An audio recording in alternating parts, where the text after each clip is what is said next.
Today, for the very first time, he is going to be listening to Blur's 1997 self-titled album. This is Blur.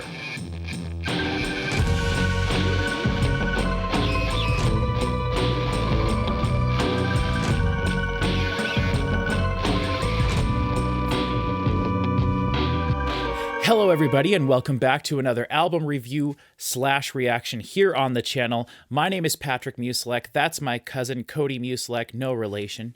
And we are here to do our third Blur or actually, no, I take that back. This is our fourth Blur reaction here on the channel. Oh, that's right, because we did the new album. Because we did Life of Darren, I believe. Yeah. Ballad of Darren? Either the Ballad of Darren or Life of Darren, whichever it was called. Life of Darren. What was it? Life of Darren, I Life think. of Darren. Yeah, their newest, Blur's most recent album. I think that was in 2023. Mm-hmm. And our last video we did was for this album, Blur, The Great Escape, my favorite of Blur's albums. We did that. I just looked on YouTube. It was uploaded about 4 or 5 months ago, it said. So that was after I was out of the hospital and everything already. But if anybody's watching this, you're not very familiar with the channel, I just want to tell everybody that my cancer journey has gone really great this whole time, and I am officially cured at this point. I have no cancer left in me. Now it's just monitoring and dealing with some of the side effects over the next couple of years. We'll see what ends up happening, but everything is going great. So thank you to everybody that has thought about me or posted any comments or anything like that in our previous videos. I really appreciate it. Now, one thing we have to do right away at the beginning of the video is I am thirsty, and I can hear my mouth getting a little so it's time. I brought a very special drink for this video, Cody. Okay. This is something I've never drunk on the channel before. This is something Code Red. No, I've drunk Code Red before. This is something I've never had on the channel before, and it's something that actually was referenced by Blur themselves in their Wikipedia page, because they were all drunk and hungover one night, and they had to get up to go do a radio interview when they were in the middle of touring the United States. And so they went out and bought the most United States beverage that they could find to wake up and go on to this interview. And so they all woke up and drank a Pepsi. Which to everybody, you might be like, oh, Pepsi's like the most common thing ever. Not to me, not in this household it ain't. I don't think I've had a Pepsi, like a straight up Pepsi, in probably like 15 or 20 years. Because as everyone on the channel knows here, I'm a Mountain Dew boy. And I did think about drinking this out of my Mountain Dew glass. Chalice. Just because I feel bad for it. But, you know, Pepsi, they own Mountain Dew, so it's fine. But, you know, I was talking to my dad about this a little while ago, and he's like, "Oh, you guys are a Coke family, right?" They like Coke, yes. Okay. But we are Mountain Dew. But the funny thing is, like, when you go out to eat, if there's Pepsi in the machine, it means right next to it there's also Mountain Dew, you know? And in the hospital where we were staying for 100 days last year, there was only Coke products, so that was so tough. But yeah, I greatly prefer Coke over Pepsi, but I do like Pepsi products better. Yeah, I agree. Same thing. Like pretty much across the board. Although I will say, if I'm eating pizza, Pepsi tastes better. Interesting. See, I've always thought that Mountain Dew is like the best thing you can drink after you've had like a really hard day working like really hard physical labor. It is refreshing. I don't know if it's the best thing you can drink for you. Oh, no. It's probably the worst thing. That's how they get you, you know? But it is a Mountain Dew when you're really thirsty. Tastes really good. It does. It does. Okay, so here's my first drink of true Pepsi. I'm sure I've had like cherry Pepsi or vanilla Pepsi or something over the years. But here's my first drink of you could have been a subject for, you could have done a genuine Pepsi challenge here. I could have. That's true. I just ruined it. Oh, yuck. I wonder if it's expired. Well, where did you get that one? It could be 15 years old. This expired February 15th, 2025. Yeah, well, you know, it's... Oh, no, 26. It says 26. Oh, okay. So I've still got a month on them. They've still got a good month left in them. It just tastes bad because it's Pepsi. Yeah, it's weird. Yeah. And actually, you know what? I had some ice in the bottom of the glass that was like a fruit drink type thing. It doesn't matter. Anyway, thank you everybody for watching this video, giving it a shot. I'm really hoping we don't have any copyright issues with this, but the last few Blur videos that we've done, it's been okay, at least more recently.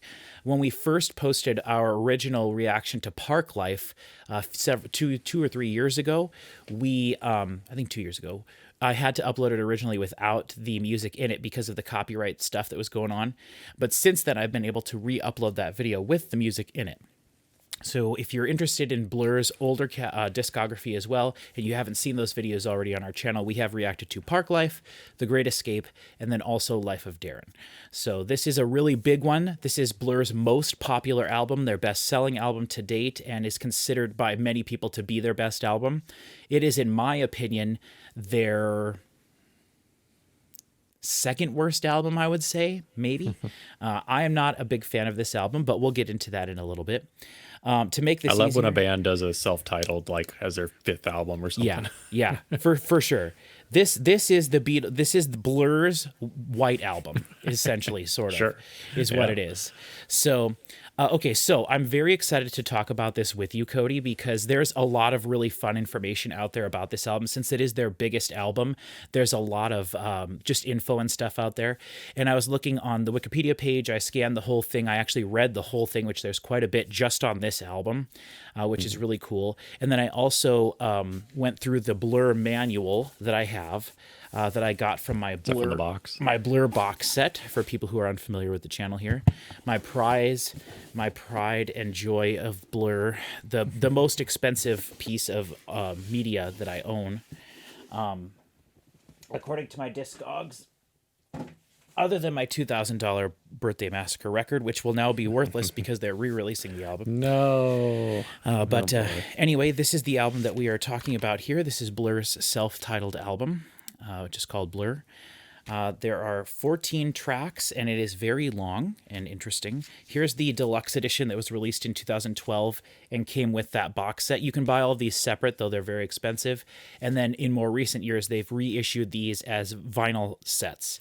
So you can buy a 2-disc vinyl set of this, or maybe it's 3 discs actually, but it's a vinyl set of this, and it comes packaged just like this in the gatefold. That has the picture of them in the studio, and then it's the same backing with the track listing on the side. This comes with 2 discs. The first disc is the full album, all remastered, and the second disc is singles and then some live stuff from around the time. So, and this album was released in 1997. And speaking of 1997, we all know that was the year of PlayStation, and so my wardrobe changed, Cody. I've got my PlayStation shirt underneath here. Very nice. Yeah, Very so nice. that's all it was. And it matches my hat super nice. And I was telling Cody before we started recording, I wish I could have my hat on the entire time, but I can't because I can't fit headphones on with this. So I'm gonna have to take it off. But we'll talk about the probably album why first. they fell out of style. Probably. But we'll talk about the album first. So Cody, have you gone back and listened to either Park Life or The Great Escape since we've done the reactions? I have. I've listened to Park Life once or twice, yeah. I think I listened to Park Life again maybe before we did The Great Escape.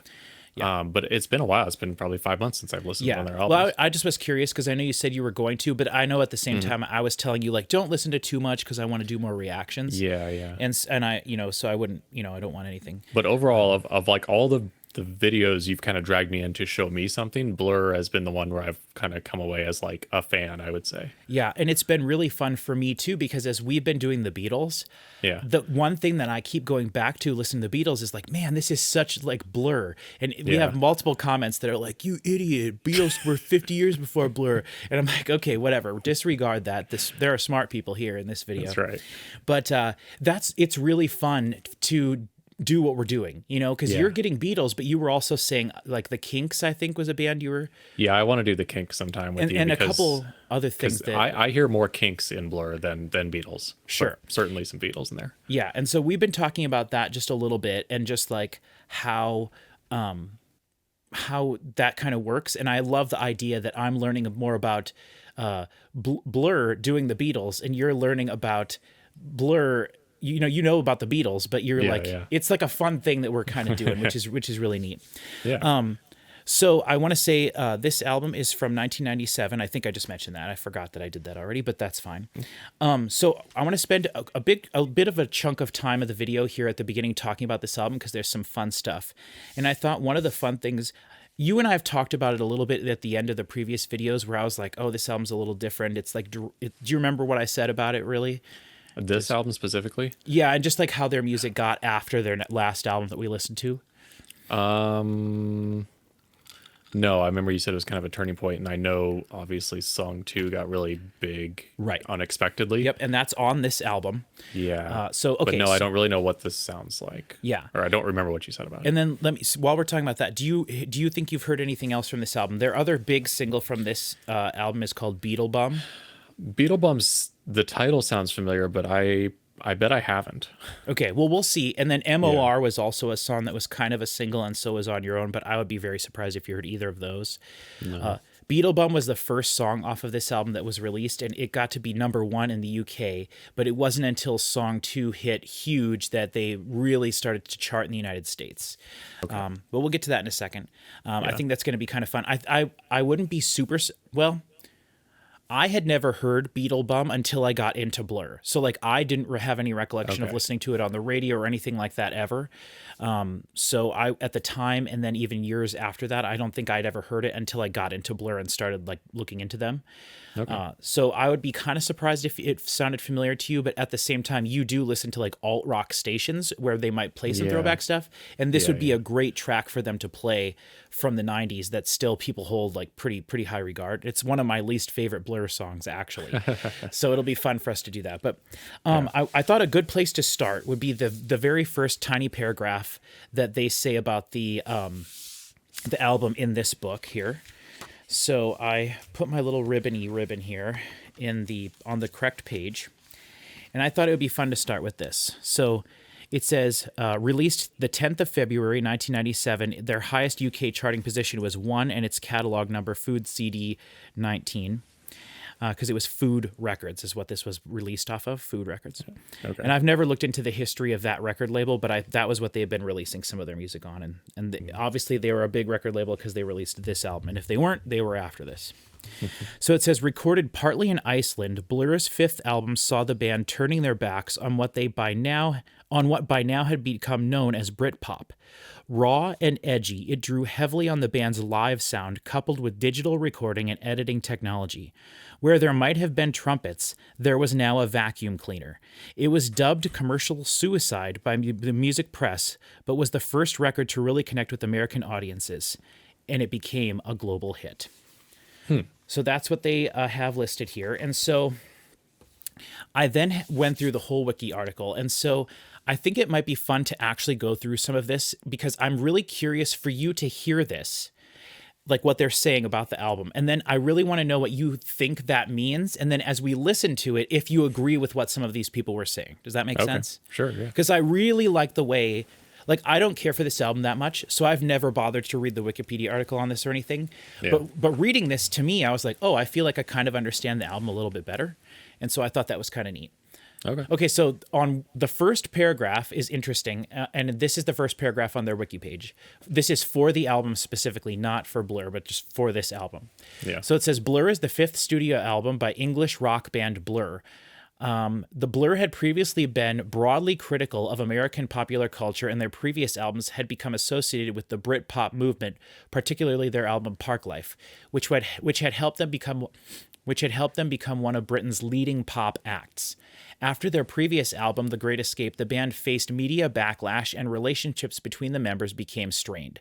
So we kind of talked about that a little bit, about how the big battle with the band Oasis happened. Oasis released What's the Story, Morning Glory, and Blur released The Great Escape. And when The Great Escape came out, people liked it, but then over time they kind of soured on it, and we read those reviews and we were laughing about that's the only album in history to get worse reviews later than when it first came out. Yeah, right. And Blur lost that battle, but maybe eventually won the war with this album, because What's the Story, Morning Glory, Oasis really wasn't like super, never had a huge hit after that. So what's the comment about media backlash before this album. Well, that's what they're talking about. So that the media backlash is that that people were starting to see their music as really shallow because Oasis. So that happened pretty quickly after. Right away, yeah, and yeah, because that album was released in '95.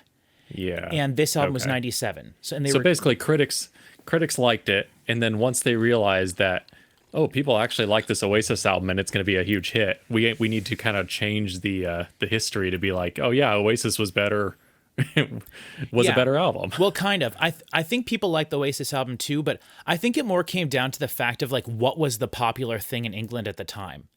And I think Oasis had a big effect on British music, taking it kind of away from the Britpop stuff that that Blur was going for and moving it into more of an American direction, which was obviously Nirvana and grunge and stuff at the time. Yeah. Was all the rage, which is very different from Blur's stuff. Cheeky Britpop. Right.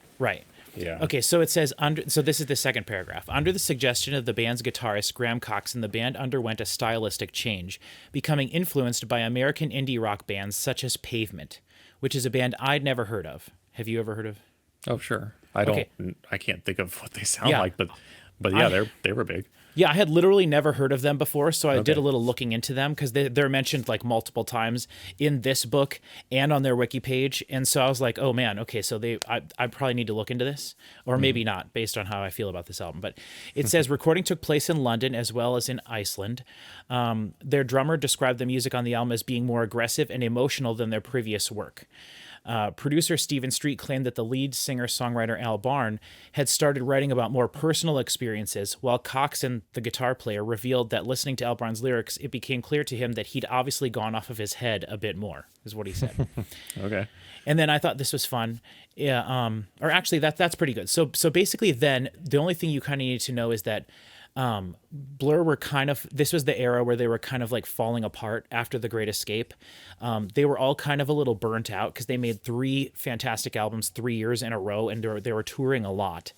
And the guitar player, Graham Coxon, who I've always described as like a big hipster kind of dude and very like shy, introspective in person. And then like when he just like kills himself on stage when they perform, like he was not feeling all of this stuff. He felt very fake and everything, and he started to get more into music that was in the US, and he started listening to more different like aggressive music and stuff. And so they all kind of agreed that they were going to go into the studio and they were going to try to approach it completely differently.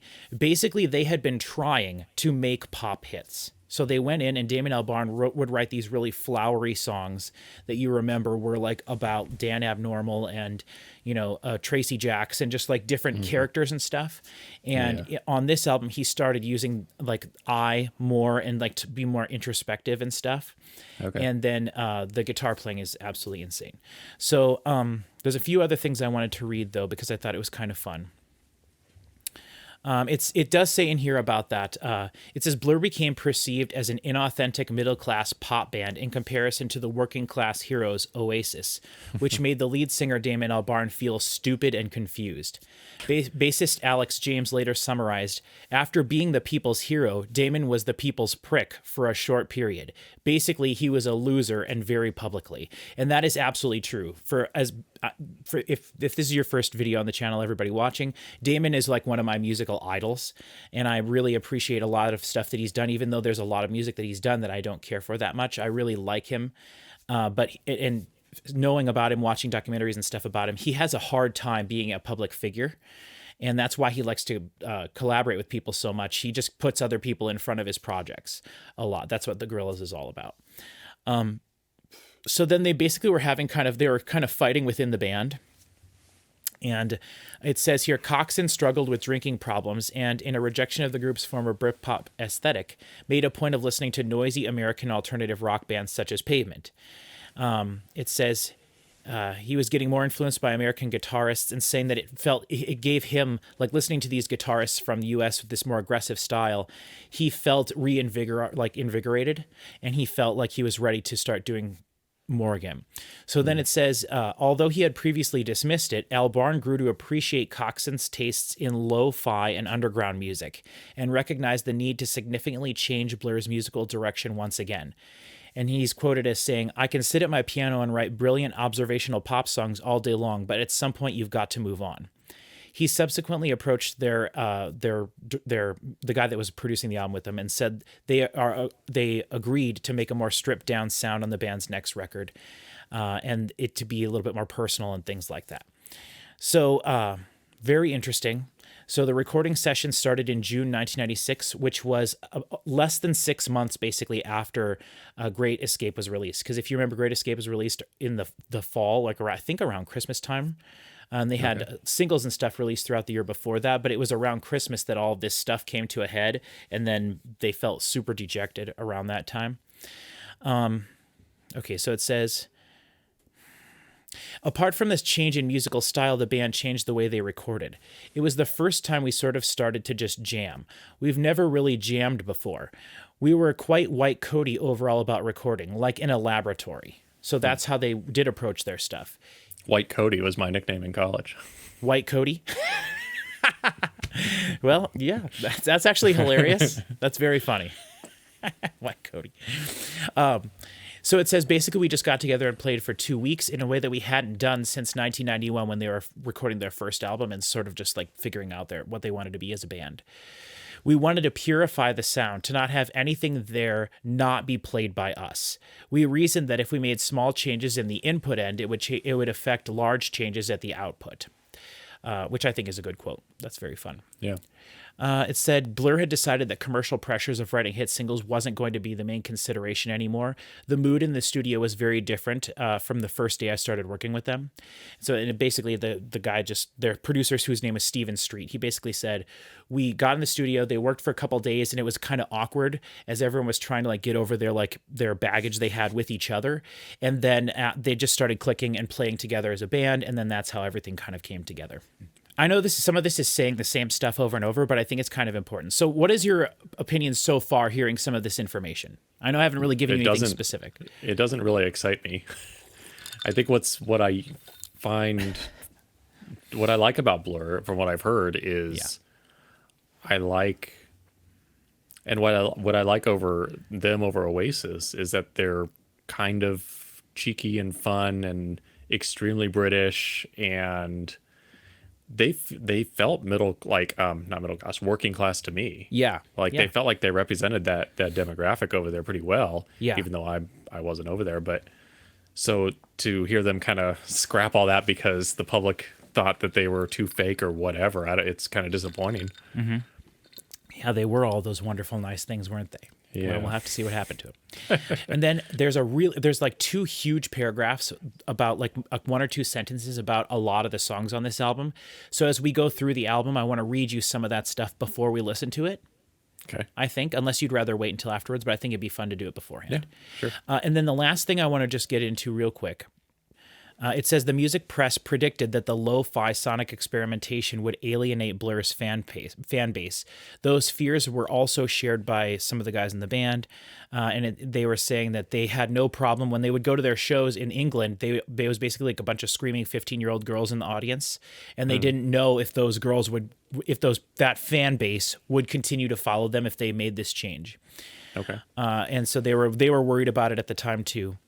And the guy who, that's fine. That's a record executive. So the thing about this is it says Blur received generally positive reviews from music critics in the United States. The reviews were mixed in the UK press. It says this person said the band's rich eclecticism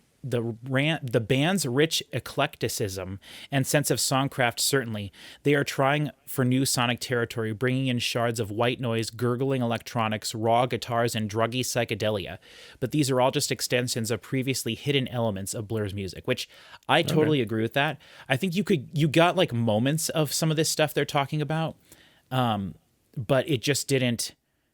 This is like them like pushing to the front some of the things that they had kind of hiding in the background of their music before. Yeah. Which is interesting. I like the sound of that. Really. Yeah, right. So it says, Margaret Moser of the Austin Chronicle praised the album for unveiling a punchy brand of muscular Britpop that dances around raucous Kinks-like garage pop, and then also tender Beatles-like harmony. Quirky punk, soulful balladry, obligatory space rock trip hop, And that's all just describing this album, which I think that's pretty funny. It says, this is a record that inhibits current American rock biases and as cogently and intelligently as Parklife corralled the last few decades of British rock. So let me read that again. This is a record that inhabits current American rock biases as cogently and intelligently as Parklife corralled the last few decades of British rock. Okay?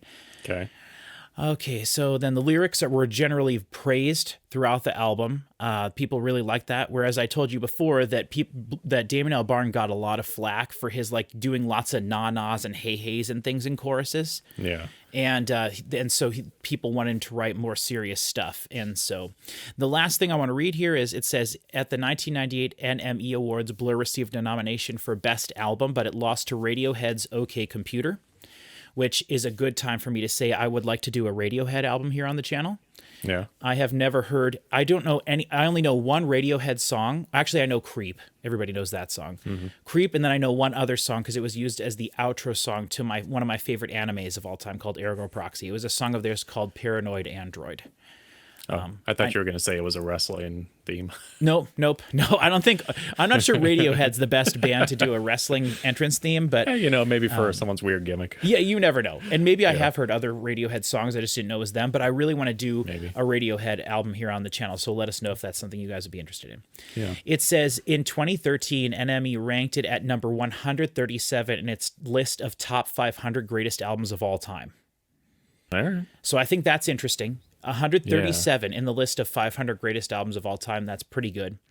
It says the album was also included in the book 101 Albums You Have to Hear Before You Die, which I have right up there, somewhere up there. You guys can't see it. It's off screen, but I have a copy of that up there. It says, and the guy... I want to get a copy of the Rolling Stones 500 albums sometime. Yeah. Just so I can start like checking them off the list. Yeah. No, seriously, that'd be a good idea. If this channel's still around in 10 years, we'll have listened to everything we want to. We need to do that. Right. In that book, the guy said it appears to have dawned on Blur that as long as there are 3 or 4 hit singles, the remainder of the album could become a playground for their art rock imaginations. That's what he said.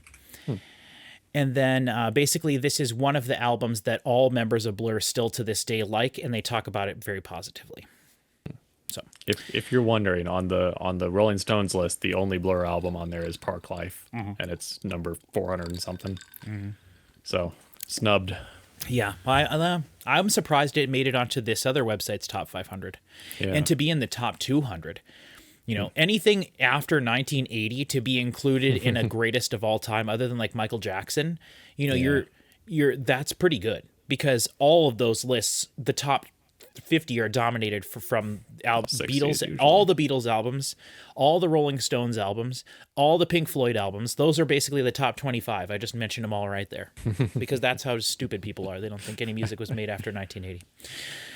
Okay, so it's also a stupid exercise to compare something from back then to something 50 years later anyway. Unless you can be objective about it, Yeah. Which is what we try to do here on the channel.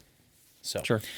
Okay, so are you ready? The other thing I have to say, Cody, in the past when we've done our Blur videos, when we did Parklife and Great Escape, I had you listen to the CD copy that I had because I didn't think that the modern remasters were very good. I think that they really boosted the high frequencies and they compressed the snot out of it, and I didn't care for the way it sounded. For this album, though, I think the remaster is good. I think it is a step up. I think it does compress everything a little bit more. And the low end is nicer and a little beefier, which I like. Yeah. Okay. So we're going to be listening to Spotify's version of this. This is an hour-long album, huh? Yes, and the fun thing about that. So let's go ahead and look at the album actually here. So I have the special edition opened, but you don't have to do that because we're not going to listen to any of the extra tracks, but I thought it might be fun for you to kind of glance at what they are. But it's basically just a ton of songs that were on the singles, like as B-sides and stuff. And the fun thing about that is I've never heard almost any of these. So there's like over 10 songs that are actual full-on Blur songs that I've never heard before on just this. That's exists because I haven't listened to all those discs from the Blur 21 set. Cool. but yes, so one fun thing, are you looking at the list of songs then? Yeah, I don't have the special one, but yeah. That's fine. You don't need to. Okay. So an interesting thing here is to note that song 2 has 1,183,875,931 plays, which is a crazy. That's really crazy. How's that possible? I don't. It's crazy. I mean, just looking at the Beatles, there's only one song with over 1 billion. Mm-hmm. That tells you how popular that song is, man. Is it all the sporting? Is it all the sports arenas that are like just using Spotify for their? That could be contributing music? to it. I think it's just literally that song, man, and what it was. I mean, they're still existing off royalties from that song, I'm sure. So, but if you'll notice, track 14 is 8 minutes and 10 seconds long. Okay. The CD version that I have, which is the American release of this, the final track is 11 minutes and 41 seconds long. There's a 3-minute long song in the middle of what this 8-minute long track is. It goes for like 6 minutes, I think, and then there's like a 3-minute song, and then it kind of finishes up. So the version we're going to be listening to is the British release that didn't have that song in it. That song itself is one of the bonus songs on the special deluxe edition. Weird. But on my copy, the final track is 11 minutes, 41 seconds, I think is what it was, long. So it's actually a little different. So I'm going to, unfortunately, everybody watching the video, check me out. Everybody, let's appreciate my awesome furry hat, which there is a picture in here. And one of Blur's most famous videos, the one from this album. Oh, man, my necklace came off. I'll tie that back up there later. Damon Albarn famously wore a flight wuffy, a white fluffy bucket hat in one of their music videos, is what I've been trying to say for 30 seconds. And so I just knew I had to wear this, and I thought that was great. So Nice. a flight wuffy is what I said. Flight woofy. A flight woofy. Easy for you to say. Oh, shoot.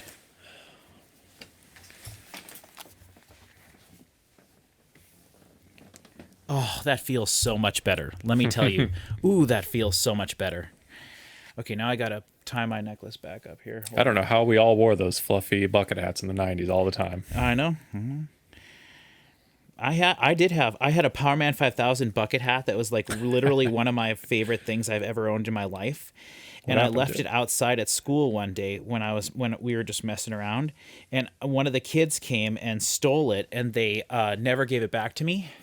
Oh, and no. and then I was really mad at the kid, but then he died in a drunk driving accident. So where's that bucket hat now? It's lost to the ether. And they were just making fun of me. Like he didn't want my hat. He just was making fun of me. And how big was your class in school? 10 kids total, including me. But he wasn't that way. He was in the class below me. They had 21 kids. Oh, okay. So yeah, big class. Bunch of punks. Okay, yeah, punks, exactly.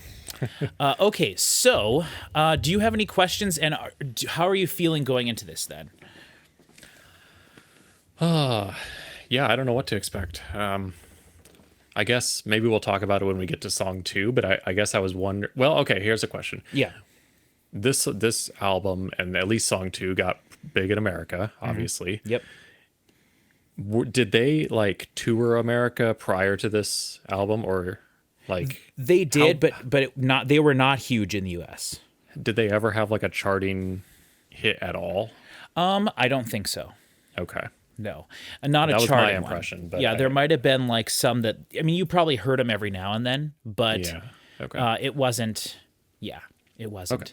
And it's actually fun to think about how Oasis was like, eating Blur's lunch or whatever, and like just destroying them. And then Blur released this. And the fun thing about that, and we can talk about it when we get to it, but they did not mean for song 2 to be a single or anything like that. Yeah. So Was song 2 only big in America, or was it also huge in England? it was big everywhere.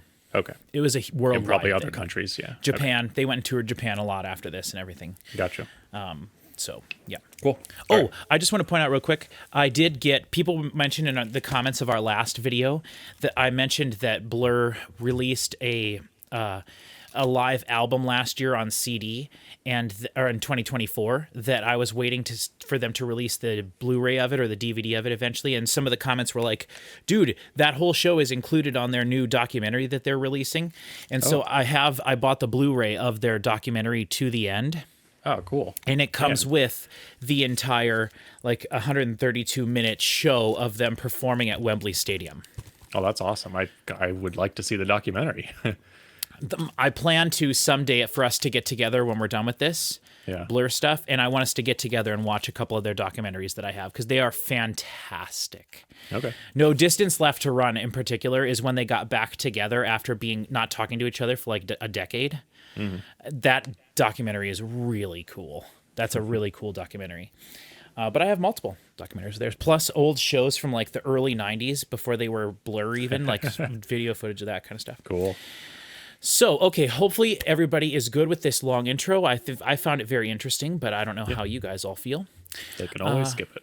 Yeah, they can always skip it. So, okay, one more thing I want to just say. If you enjoy what we do here on the channel, we have a coffee account. If you feel like you have some extra cash laying around that you can donate to us, we would really appreciate it. It helps us keep doing stuff like this and doing more Beatles videos and hopefully more Pendulum videos, more Metallica videos, all that stuff. But you're not obligated to do it. Don't worry about it if you don't have anything.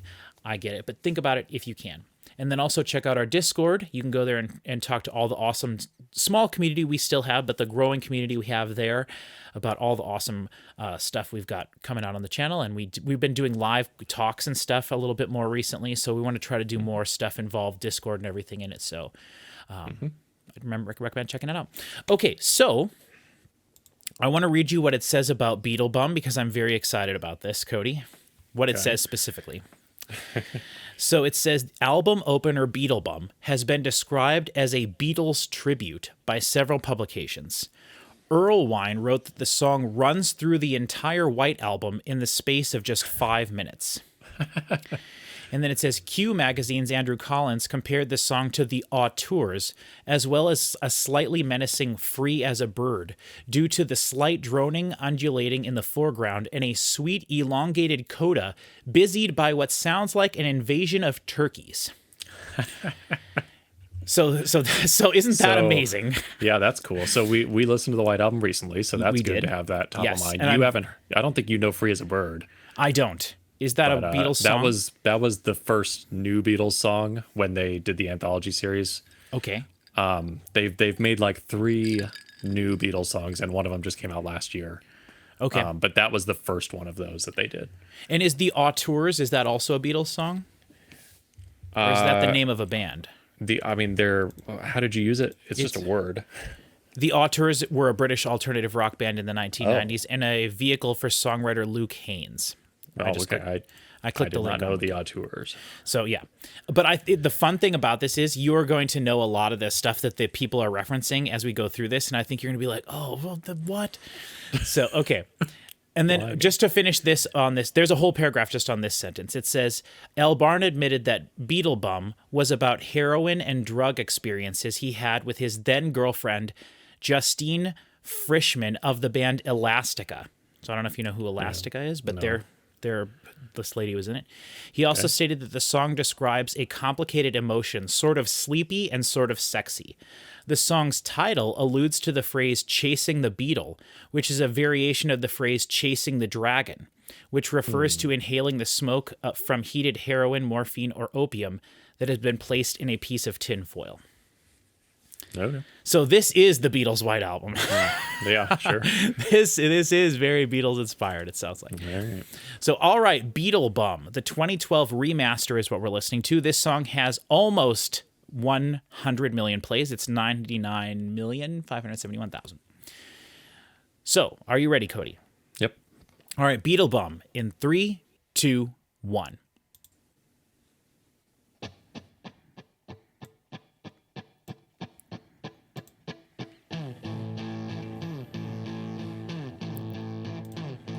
Mosquito in here.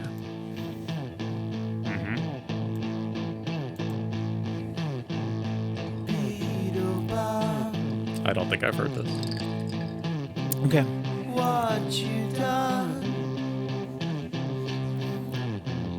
She's a gone. what you done.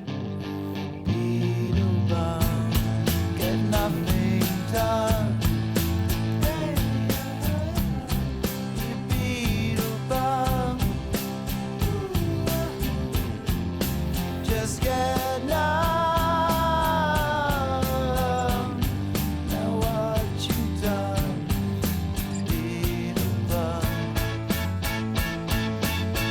And when she lets me slip away, she tells me on and all my violence gone. Nothing is lost. I just slip away. I'm gone. Nothing is wrong. She tells me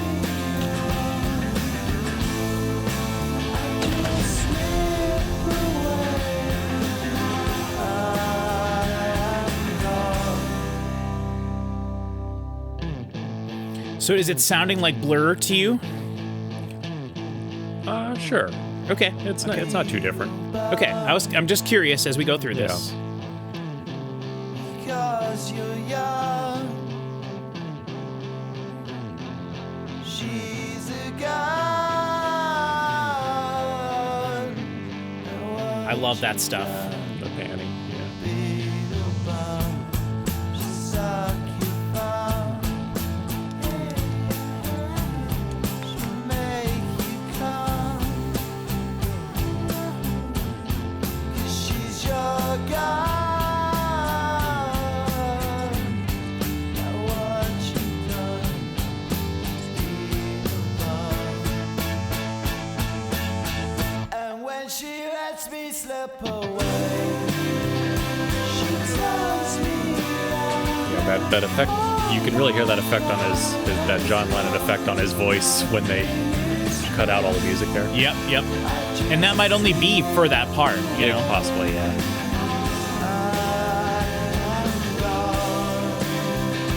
there's nothing wrong. She tells me I just slip away. It's on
Oh, well.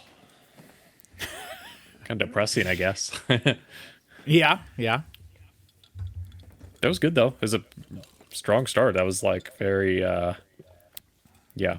It's a change from the other Blur we've listened to, but Yeah. And the you know, it's fun listening to that with all the acoustic guitars and stuff. Like, were you expecting to still hear some of that kind of stuff, or? I mean, they didn't really say anything about what instrumentation or anything they were really using, but Right. Yeah. And I was having trouble like kind of remembering what instrumentation was in the previous albums. I guess maybe that's just not how I remember music, but yeah. yeah, there was some definitely some Beatles like effects in that.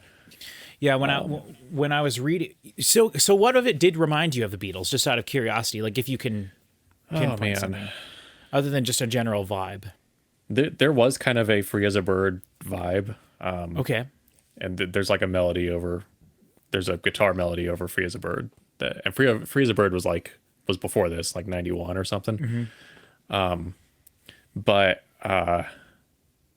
yeah, I don't know.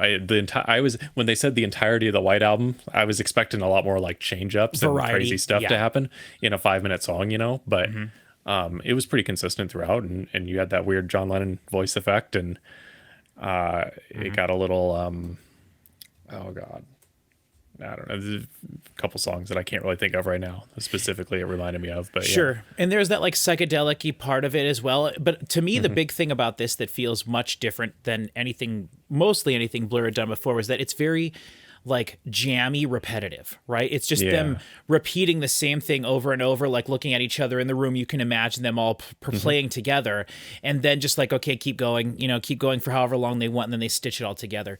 One of the things that they specifically said when I was reading the interview with them that they did in this book, they were saying that on their previous albums, they could hear, when they'd be recording their albums, they could hear like a trumpet, like a brass section off in the other room, like tuning up and stuff. And they were joking about how there was none of that. And then they swore a lot, none of that stuff on this album, that it is just what they themselves could put into the music along with their kind of producer guy, that Steven Street guy. Okay. And, the producer guy, Steven Street, he said that right before they started recording this, he got a new piece of equipment that they didn't say what it was, but he got a new piece of equipment that allowed him to more easily create samples of things. And so I think that they kind of went and recorded stuff and just used sound effects and samples and things. And it was this, whatever he got. And I think it was maybe just the idea of like recording the album like digitally, no tape, like, and I'm sure they recorded their other albums digitally as well, but like, things, they were probably still piecing it together with more of an old school mindset, whereas this album was probably like more of a modern mindset, like what we would have now. And what can we do that we couldn't do before? Right.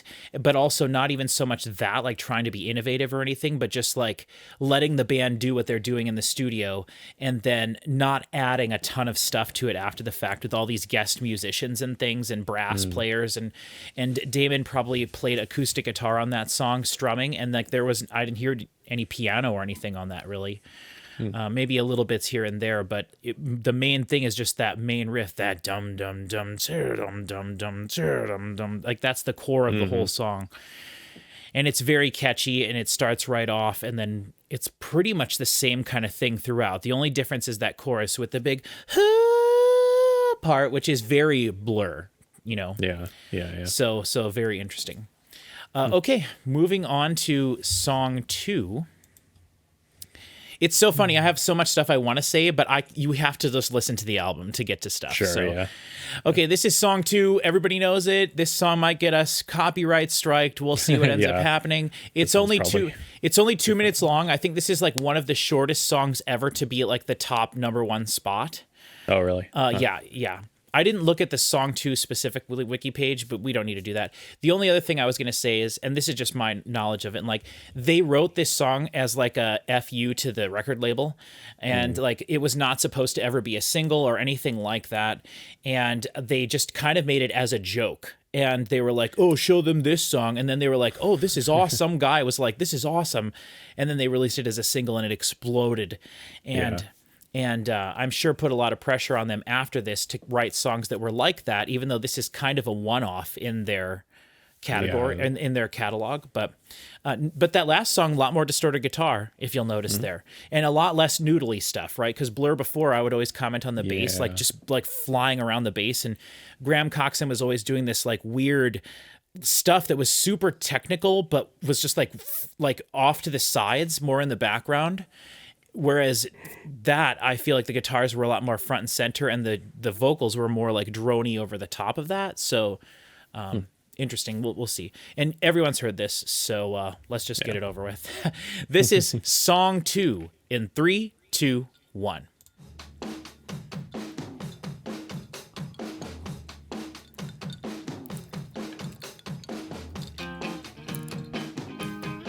Oh, I think I've seen the video too. Just looking at this little With them snippet, flying around, the bashing themselves around the room. Yeah. It's a very cool music video. I don't think I've listened to this with headphones Okay.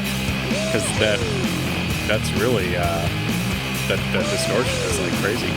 We'll talk about that afterwards. By a jumbo jet. It wasn't easy, but nothing is. No. When I feel heavy metal, and I feel that I need when I lie and I'm easy all of the time, but I'm never sure why I need you. Please I need ya.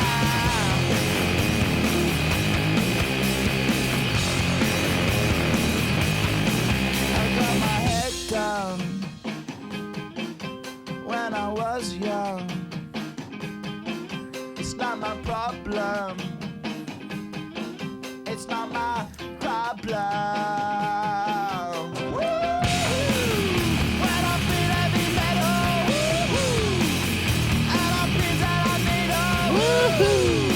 need It is funny that they were criticized for too many woos and yeahs, and then their biggest song of all time is The stupidest thing. yeah. It's so true. So this part of this song right here with the boo-doo-doo-doo, doo-doo-doo-doo. We'll talk about that in a second.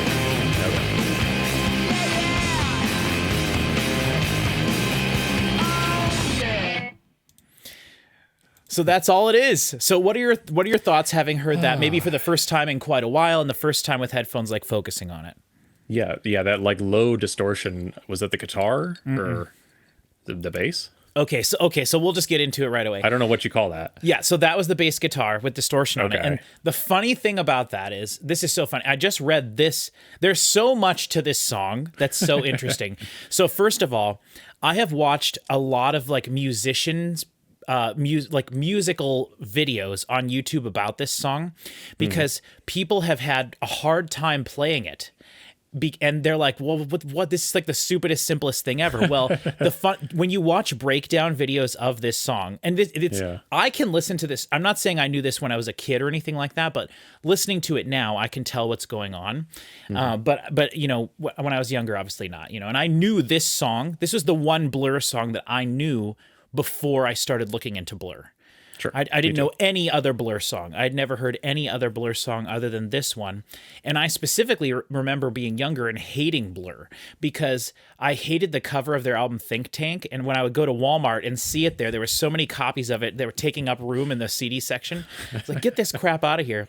And it's so funny because then years and years later, like I have such a vivid memory of seeing that album in the pocket at Walmart. And it's just so funny to think about that nowadays.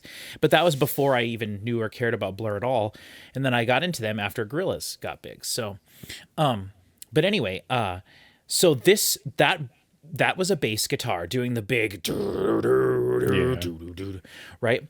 And so something I just learned about that today that I did not know, but I read it in the book. And I must have read it at some point because I've read that before. Or no, that was on the wiki page or something. But, the bass player was so drunk when they recorded this song that he didn't remember the parts that he did or anything. And it wasn't until months later when the song was a huge hit on the radio that their producer told him that it was all him in the in the chorus.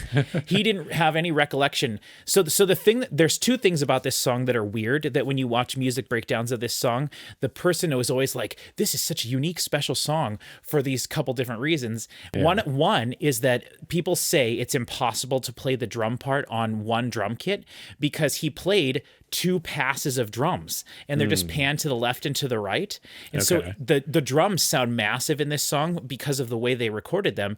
And that's not a common thing to do at all, to have like 2 takes of drums. That's very uncommon. And so apparently it's been impossible to play live, but there's one YouTuber that I saw, one of the crazy like metal YouTube drummers. He's like, "Ooh, can't play this live, right?" And then he plays the whole thing with like one hand or whatever. He's like the greatest drummer on earth. So I know it's possible to play on one drum kit, and I know it's possible to play with one hand, because that's basically what he does. I assume Blur plays this live. They do, but they don't. Okay. It's just to recreate exactly what you're hearing, basically. Sure. And then the other thing is, for years, people were like, "What's going on with that guitar sound?" Right? Well, now I can listen to that and it sounds like a bass to me. And maybe now it's a little bit more common to have big distorted bass like that in stuff. Not to say that it wasn't done before this. I'm sure it was. But nowadays we have a lot of bands like Royal Bloods and things like that, where it's a guy playing bass and then a drummer, and that's the whole band. It's just a 2-person band. So we all know kind of now what distorted bass sounds like, even in like pop music. Obviously in metal music they use it a lot, but I mean, once people started putting subs in their cars, they wanted the bassiest music ever created. yeah, but distorted bass has less low frequencies in it. That's true. Yeah. It's just that it's a different type of a signal.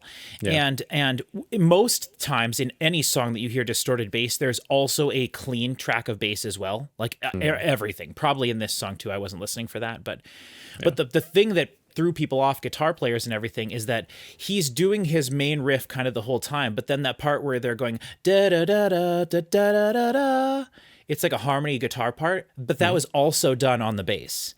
And so when you watch guitarists trying to play this song, they're like, what's going on? Like, I can't physically do what's happening, because I have to hold my fingers up here to play the like high notes that Graham's playing on the left. And they can't figure out a way to do it. And it's like, well, I mean, apart from the fact that people multi-track stuff when they're recording. So Graham Coxon could have played 5 guitar tracks for all we know.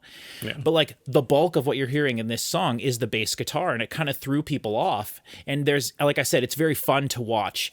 How was it? Did the record label request something from them? They just wanted him to write like a accessible pop song, and they kept like talking to him about it, because like I said, they were worried about this. If you're a record exec and you go sit in and they're jamming like with this all weird experimental baloney that you're going to hear in a while, like you probably be like, oh yeah, we're putting a lot of money into this, like we need to make our money back, so they need to have a song. And so they were like, let's write like the shortest, heaviest thing we've ever done as like a joke. And then, like I said, it became like one of the biggest songs of all time. So whose idea was it to make it a single? Someone at the record label. They just liked it, huh? Yes, someone there heard it. They sent it to him, like they put it on a cassette tape. I think if the story's right, they put it on a cassette tape and sent it to him like, here's our new single, expecting them to be like, oh, haha, but someone heard the tape and was like, this is awesome, and like started pushing it as if to be a single. But they released Beetlebum first, I think. But I wonder sure if you told Blur at the time while they were recording stuff, like, hey, this song is going to be your biggest single of your career and of this album, if they would they have added a third verse? I don't think they would have done it at all. You really? I don't think they would have done it at all. If you told them that sense. at the time, they would have been like, no, we don't even, I don't think they even wanted a hit song. Yeah. Maybe, I mean, I'm sure they did. Part of them did, but like, they were having all sorts of issues every band in the 90s had drug problems. It seems like to me, that's what I've heard. Metallica, Depeche Mode, Blur, every stupid band had all these problems. And it's just how bands go when you spend a lot of time with people. But I don't know. I don't think they would have done it. There's so many things you would change about this if you were trying to make it a palatable single. And maybe that's why people liked it, was because it was so. You hear this on the radio, and by the time it's over, you're like, what the hell? Well, and I'm sure they were doing it as a joke. Like, let's write a Nirvana song. Because, like, this is not much different than, like, Smells Like Teen Spirit, right? Sure, yeah. Dun, dun, dun, dun, dun, dun, dun, dun, dun, dun. And then what's the Teen Spirit riff? Dun, dun, dun, dun, dun, dun, dun, dun, dun, dun. No, that's Louie Louie. But you know what I mean? That's really similar, though, to it is. The Nirvana one. Yeah, it is. I've heard about that before, too. But yeah, like, that's how big music was at the time. And we don't want to, I don't want to, like, Metallica's Black Album came out in 1991, 6 years before this. So it's not like there wasn't big music or anything like that. We're not saying that. But you're right. I could see the influence from the American bands. Oh, for sure. For sure. it's not unusual for them, from what I've heard on their previous 2 albums. Like, they have a lot of these like 1.5 2-minute Punk interlude songs. Yeah, like a punk song here, like a weird yeah. circus song here. It's like Yeah. it's just like a break in the album. Yeah. And that's, if this wasn't a hit, that's kind of what this would feel like, I guess. But it's just so 1000%. intoxicating that it had to become a hit, I guess. And it's one of those things. It's kind of stupid, and everyone, when you, no matter how drunk you are, you can go woohoo. You Yeah, know what I mean? yeah. Like like you said, it's a stadium. They play it's this in stadiums, like it's all over the place. So Yeah, and there's no way they were thinking about any of that. no band ever does, right? You Yeah. don't think about that when you're writing a song. Like we said, they were trying to write pop hit songs like before, and they weren't Yeah. trying to do. They were intentionally trying not to do this. What's the White Stripes song that's really big in stadiums? Seven Nation Army. Seven Nation Army. It's all. I bet this song had to have influenced some bands to be like, let's write a stadium jumping around song. Probably. Like that. Yeah. And I don't know if that's what they were thinking when they did Seven Nation Army, but like, this is kind of the earliest example of that I could think of, aside from that Gary Glitter song or whatever. Yeah, and Seven Nation Army is its own thing too. But Yeah. Okay, let's move on, because all the good songs are now done on the album. So- Oh no. no. Okay, let me see what it says for Country Sad Ballad Man. Let's see here. Earl Wine described Country Sad Ballad Man as bizarrely affecting, strangled, lo-fi psychedelia, while Collins claimed that the seeded intro is a rustic mess from which arises a simply beautiful, lazy riff. Okay. So that's what we got here with this next one. Okay. Okay, this is Country Sad Ballad Man in 3, 2, 1. Is that a jaw harp?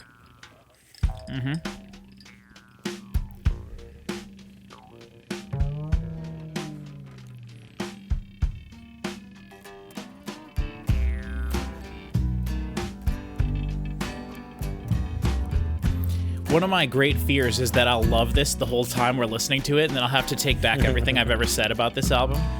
It's a big fear of mine. Yeah, I found nowhere. It got to know me. Ooh, since we recorded the last video, we have listened to the first Gorillaz album too. Yeah. So keep that in mind as well.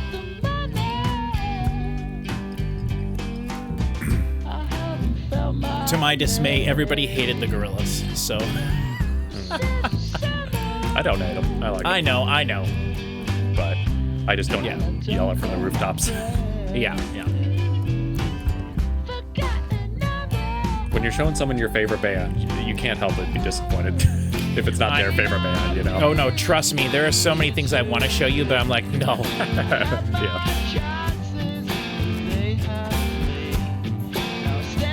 This reminds me of some other 90s song specifically. Sure. I just can't think of it. Now, how does the treatment on his vocals? How do you like that? It surprised me when it went in. It's like, this is way lower fidelity than I was expecting. Right. Now you might Like, it doesn't expect match. you might expect at some point him to change and to sound high fidelity again. Yeah. Right? Well, we'll see if they do that.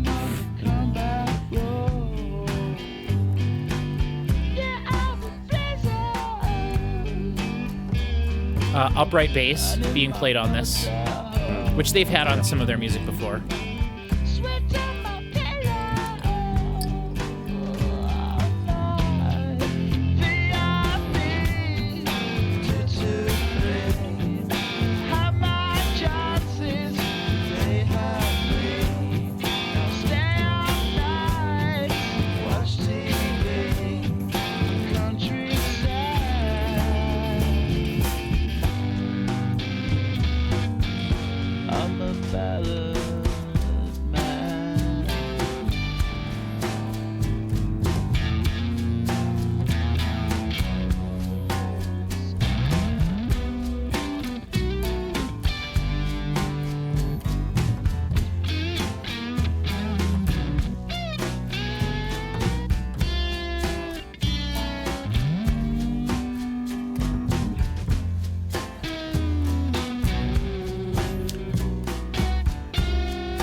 that guitar tone reminds me of something. Interesting. Okay. A band, I just can't think of it. It's very dry. Yeah. Some of this does remind me a lot of the Beatles with the way Damon is singing. Or, I'm sorry, the Gorillaz.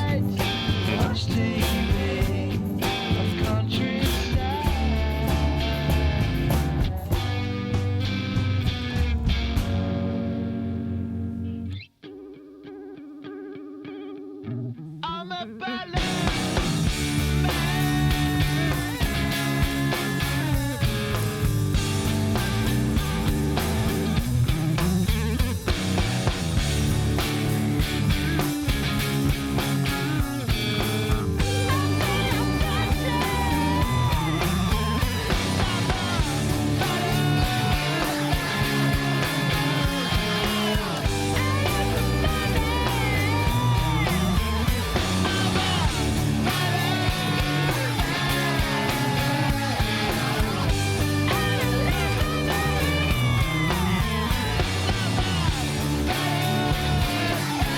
How you feeling about this? It's not bad. I don't know. I hate this. Really? I hate it. Yeah. Because I knew the second the song started that there was no interesting part to this song.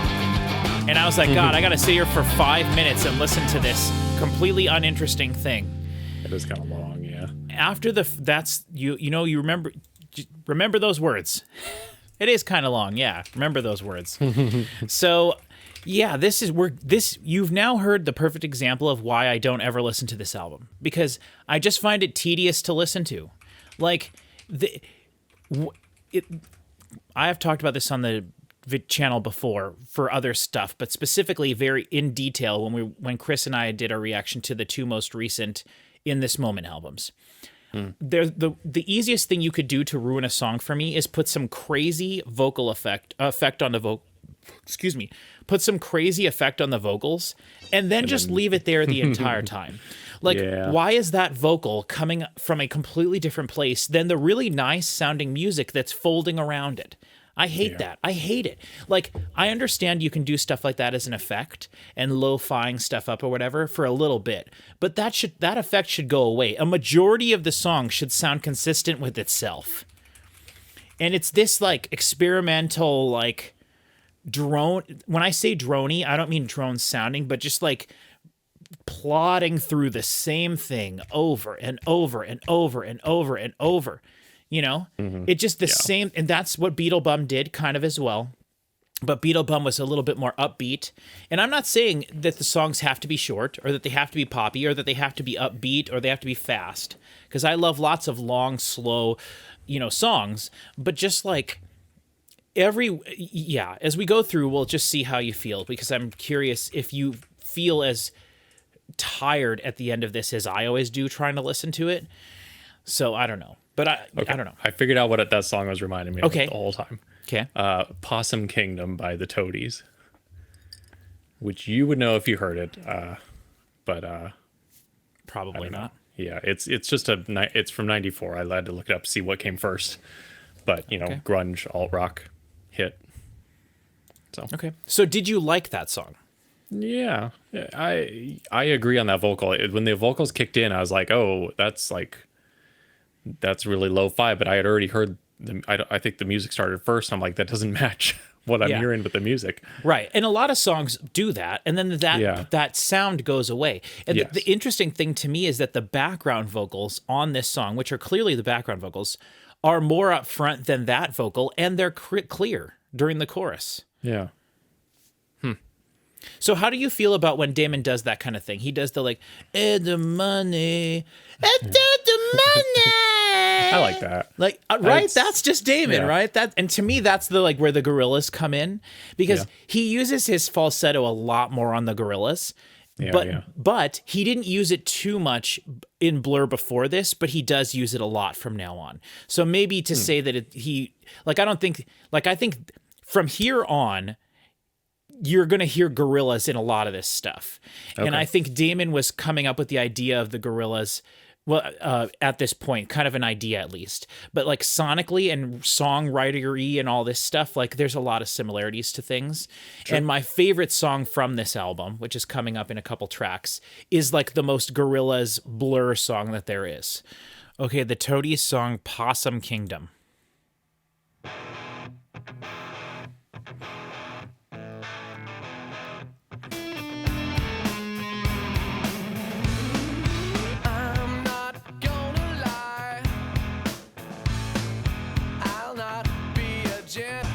Let's look up Pavement.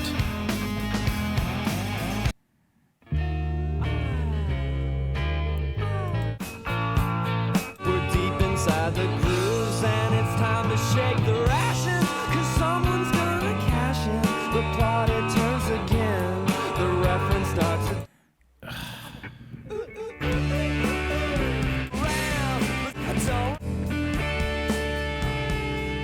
I'm back.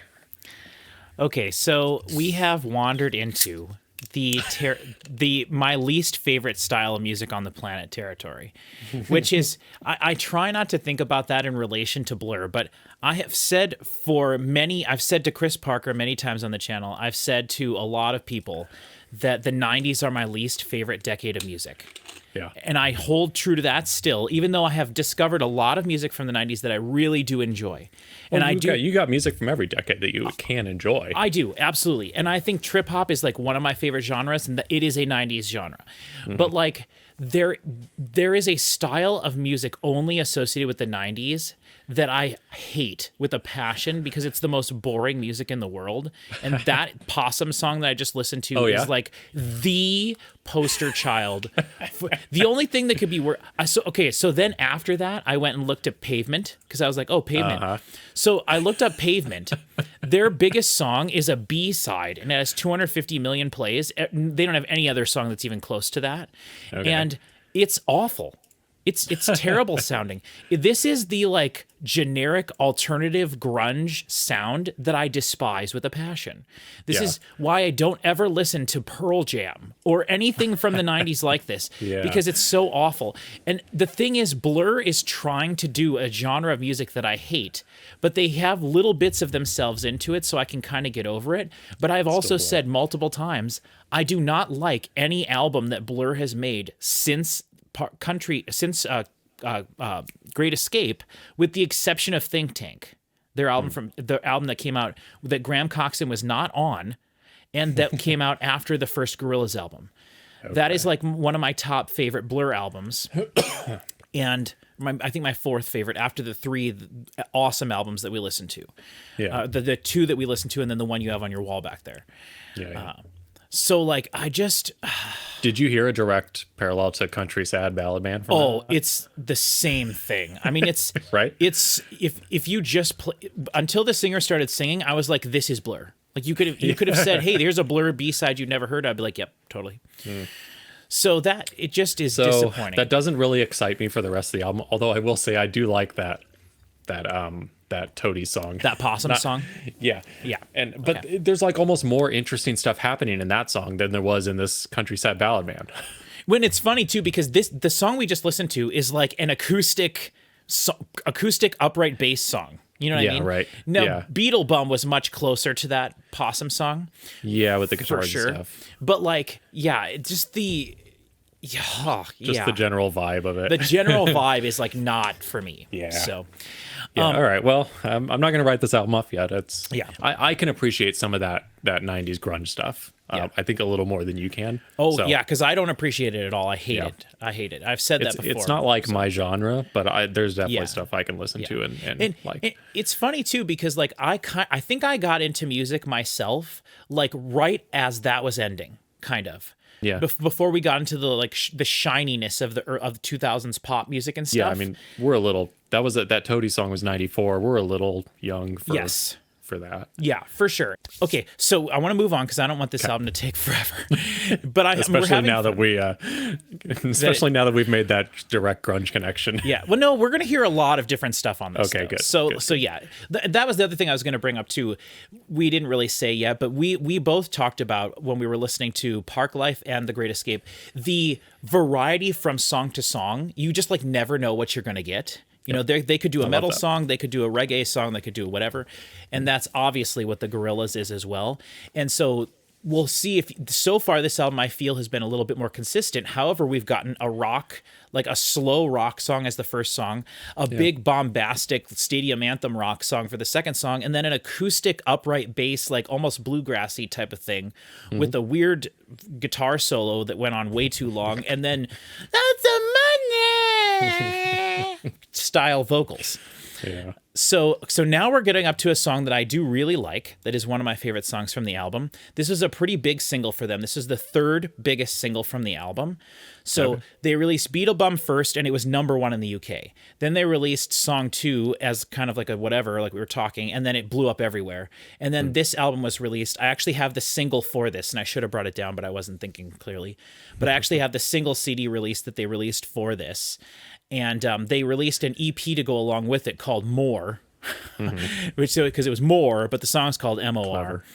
But okay, so here's what it says about that song on here, and I'm curious to see what you think. It says M.O.R was described by James Hunter of Rolling Stone as an homage to Mott the Hoople.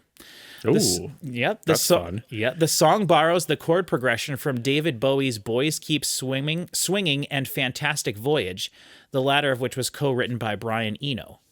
Okay. So I'm loving all these names. you're David dropping. Bowie and Mott the Hoople is what I've you always can think thought of. Mott the Hoople. Mott the Hoople's All the Young Dudes song. I always thought sounded exactly like a Bowie song, and maybe he wrote it. Maybe there's interesting. something. There might be a connection there, but Well, it's probably Brian Eno who wrote. That's what I think that was saying. Bowie Brian stuff. Eno was Yeah. in Mott the Hoople, and he wrote that song for Bowie. So I don't know if he was in Mott the Hoople. Anyway, it doesn't matter. I don't know, whatever. That's what Yeah. it sounded like to me, but whatever. So this is M.O.R, which you'll notice less plays though. Yeah, Interestingly weird. enough, only 4 Didn't million. stand the test of time. It didn't, yeah. All right, M.O.R in 3, 2, 1.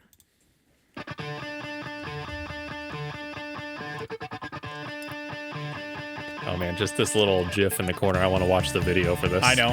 because that looks I know. hilarious. Yeah.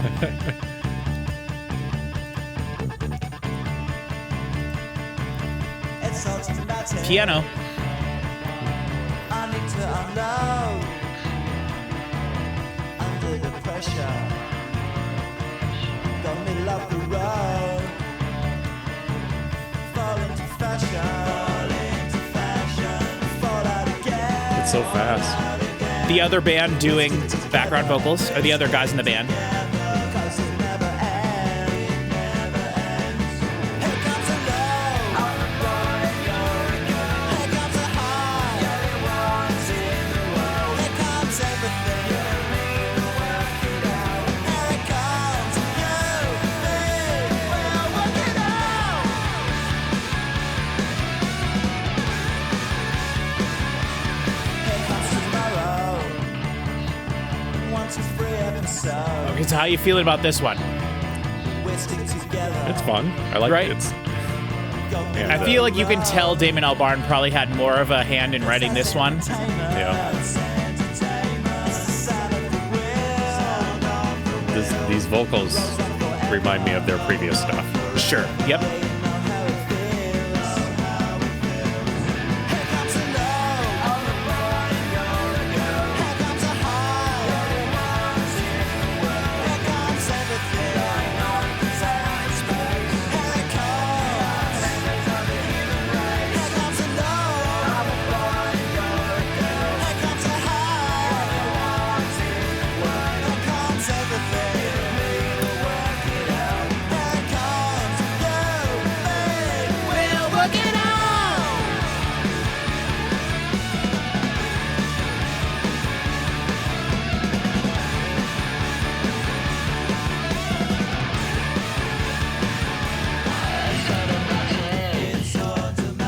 I don't know if it's just the little screenshot of the video or that guitar. It's reminded me of the Beastie Boys Sabotage a little bit. Okay. Sure. Sure.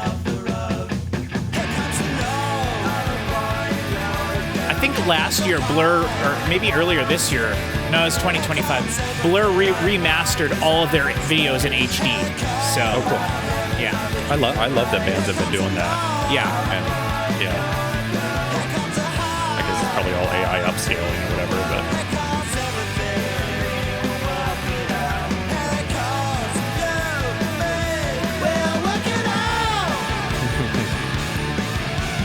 just like this guitar part.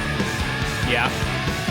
You like chaotic stuff though. Yeah, for You sure. know, you like weird, unconventional sounding stuff. Yep. And it's funny because Chris Parker, he really likes when a band is jamming and it feels like a big constantly moving machine, and that's what a lot of this is. Just a droning jam. Oh, phew. And that probably was that. This is the third 3 out of 4th song that have just ended while they're playing. Well, and that I'm sure that was actually that they were probably playing that on. They put it onto a tape or something. To me, that song sounded. It did sound like it sounded like a tape break. Yeah, and that song to me sounded way lower fi than the rest of it. Did you notice that at all? Than the rest of the album, or what do you mean? Yes, yeah. Yeah, sure. Yeah. I mean, I know that's not the kind of thing you really like. Yeah. You're listening to different things than me, and that's great. But to me, that was way thinner sounding. The whole thing. I would be curious for you to look at the list afterwards and see which ones were recorded in Iceland and which ones or wherever they were. I think a majority of it was recorded in Iceland. Okay, Yeah, so just this a one little might bit. have not been. No, I think it was. I think all of the songs were recorded in Iceland. They just did little bits in the UK. Oh, okay. Because they started recording in the UK, and then they were like, "We need to get out of here, away from this Brit pop stuff," and they went to Iceland. I thought it was for tax purposes or something. No. And then the famous this image on the back of the album, which I don't know if you can see. No. It's kind of a famous image of them. They recorded near these sulfur lands. That's cool. Yeah. So they would go out there and walk on these marshes and stuff where it's just sulfur and steam in the air. And there's a very famous photo shoot they did there. You can look that up if you want to at some point. But the back cover of the album is just as famous, I would say, in image as the front one. Which sometimes we talk about the artwork. This is just a stock photo that the guys chose for this, not the guys in the band, the people who were in charge of their artwork, who did their other album covers and stuff.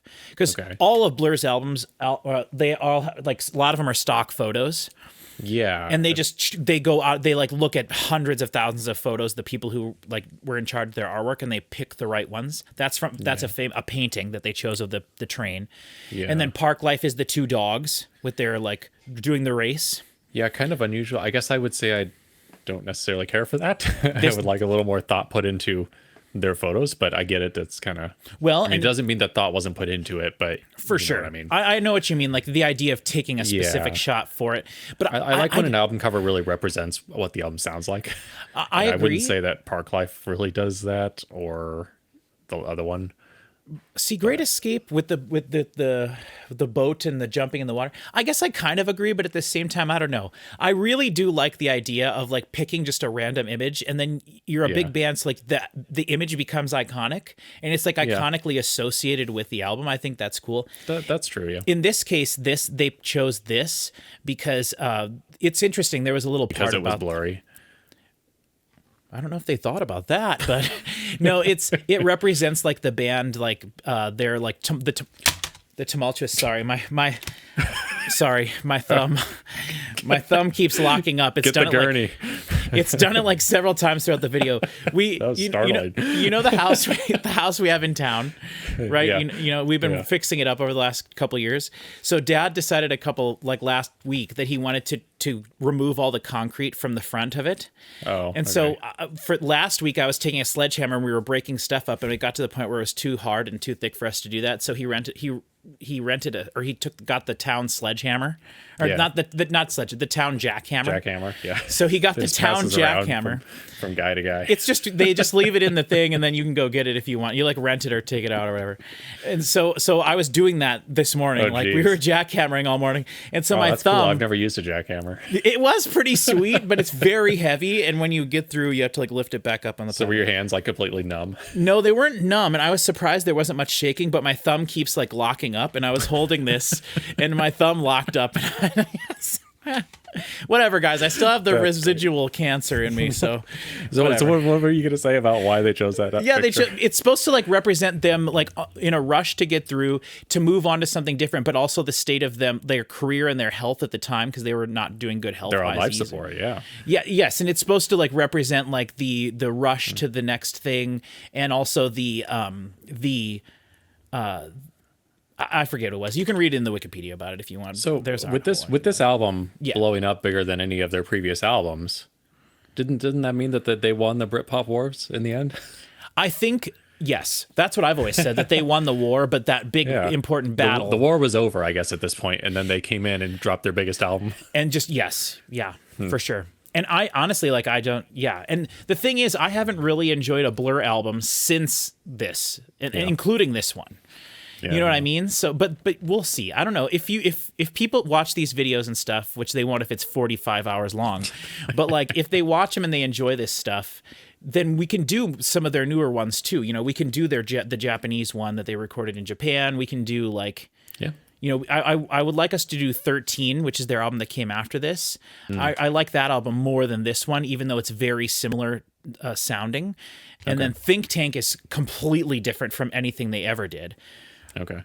Their first album is the only one of two albums that Damon Albarn says he actually regrets making.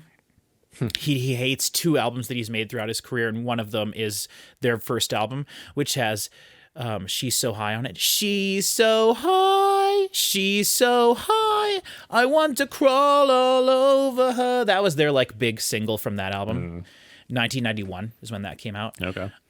But yeah, okay. So sorry, that was M.O.R. And was. Did you get the what was that, Mott the Hoople? Did you get any Mott the I Hoople didn't. from that? I was not necessarily, but as I was thinking about that, I'm like, yeah, if you if you want to say like three bands that Blur sounds like, if you say the Beatles, the Kinks, and Mott the Hoople, like it's just in general. Sure. I get those sort of vibes from their vocals. Yeah. So Okay, so now we're on to my favorite song from the album. Maybe. All right. I do enjoy Death of a Party as well. But this is On Your Own in 3, 2, 1.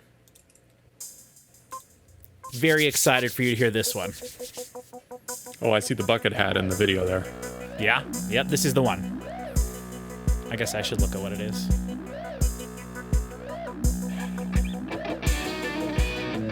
I don't know how to make that pop up if it's not up there already. I don't know either. Whatever.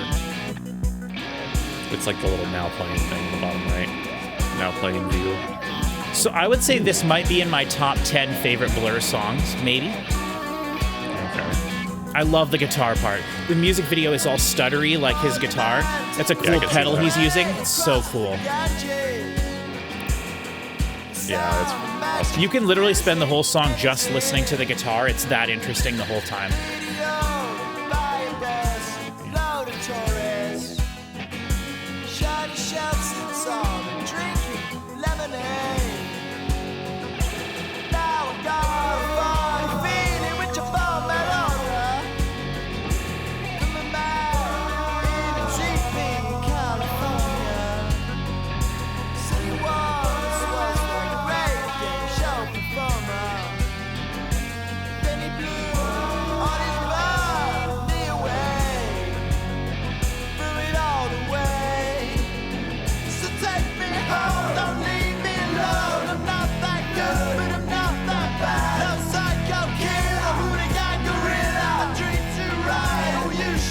Beastie Boy vocals. Yeah.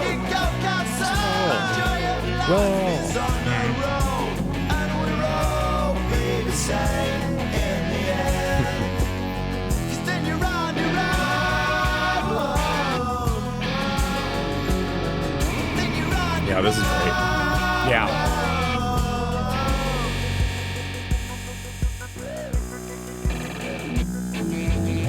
So in the video, does that stuttering happen in the video at the same time as? Yes, every time the guitar goes... That's very cool. Yeah, oh yeah, it's one of my favorite videos of theirs for sure. Not as good, their best video. I just want to listen to their album 13 just so you can hear their big song from that album, which is like their fourth biggest song ever. Oh my god. But that music video. Oh man.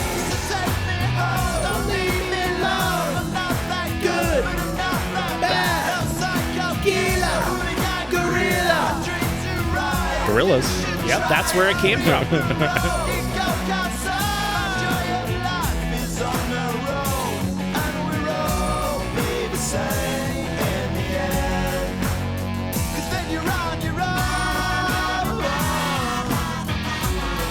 Yeah, there we go.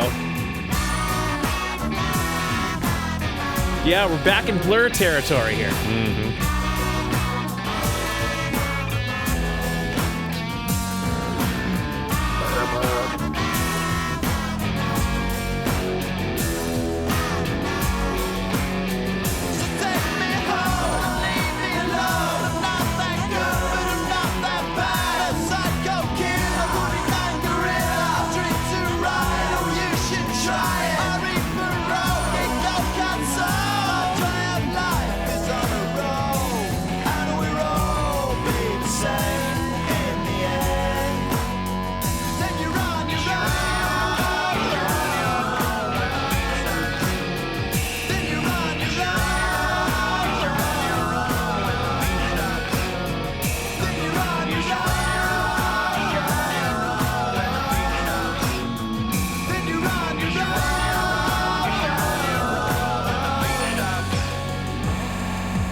Cops.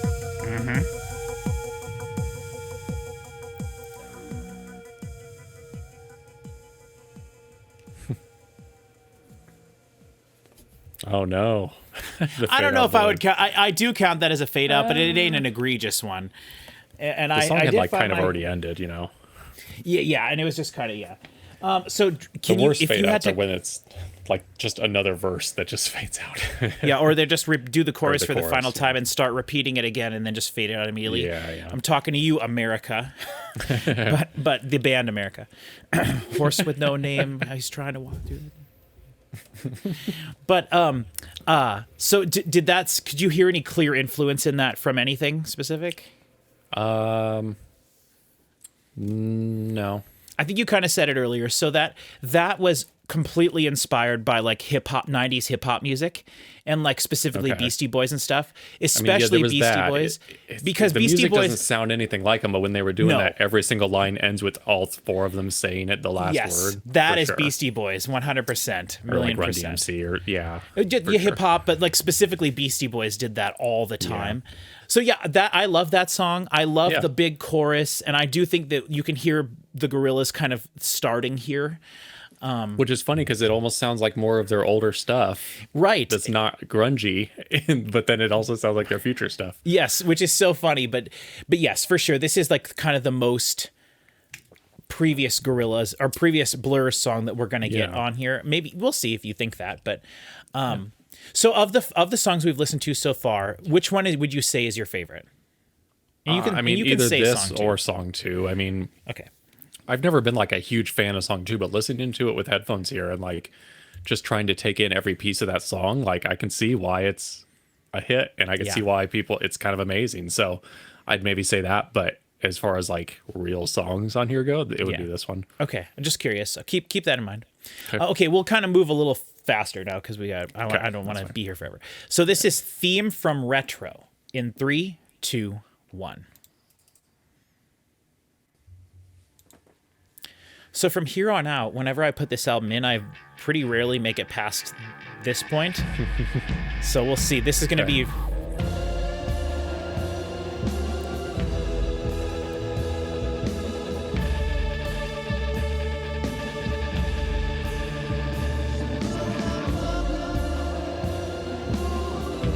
Halloweeny.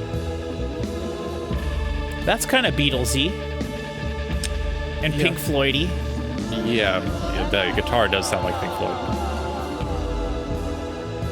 Astronomy Divine or whatever that song is. Yeah.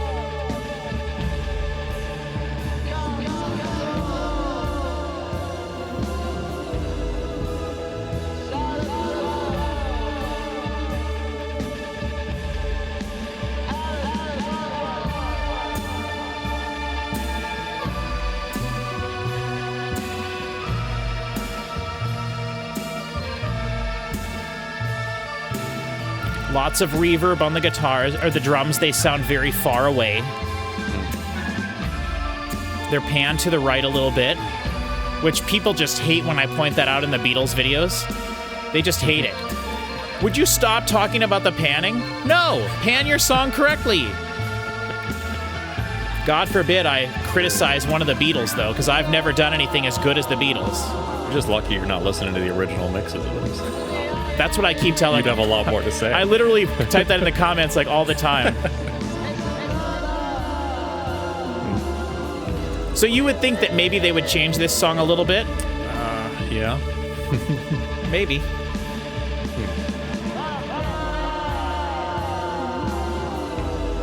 I mean, it's not. They're, what I like about their previous albums we've listened to is they are so varied. And it's like, you might hear something like this on there. Yeah. As just like a transition between two other songs that you really like. Yeah. This Hammond organ or whatever is pretty fun. It is. And the song is called Theme from Retro, so it is kind of like an intermission-y thing, I think.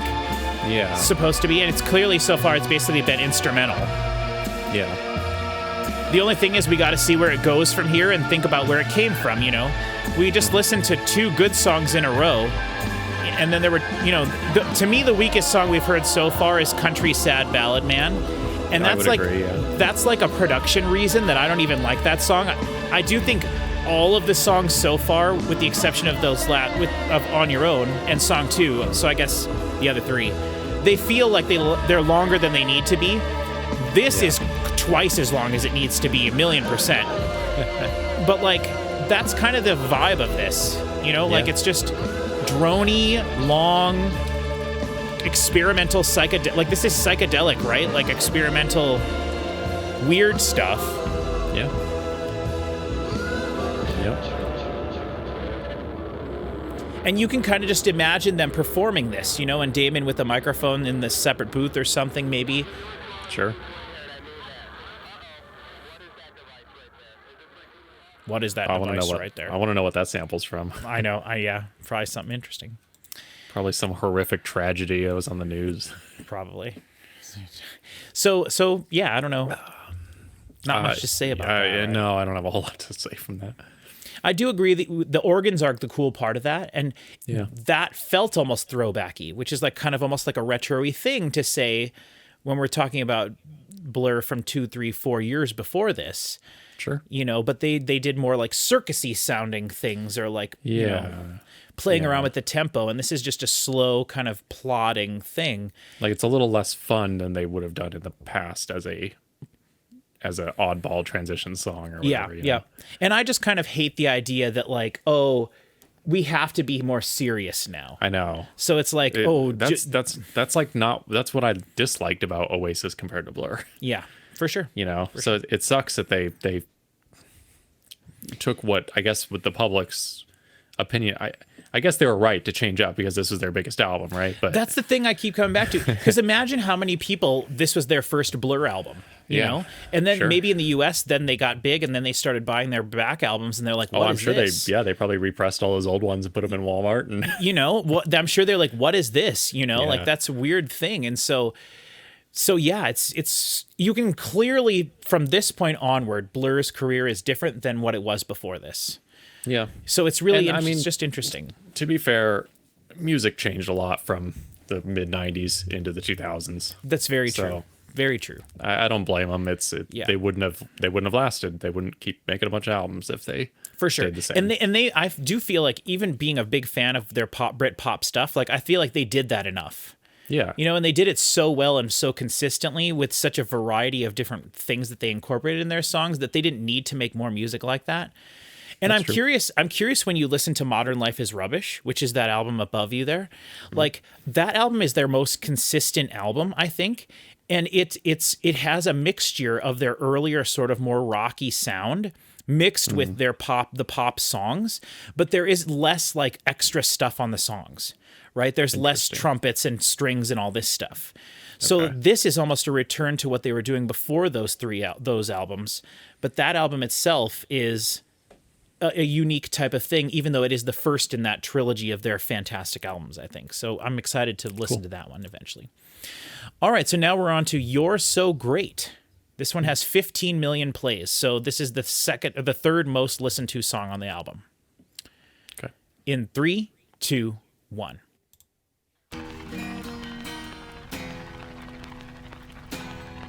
What is that noise? gets that vocal effect again, right? And this is the first song sung by Graham Coxon. Fully, I believe. Or he wrote the song fully himself, I believe. And I think it's just him on this. Yeah. So, all again, harkening back to the Beatles. He's saying sad, drunk, and poorly, in case you're curious. Okay.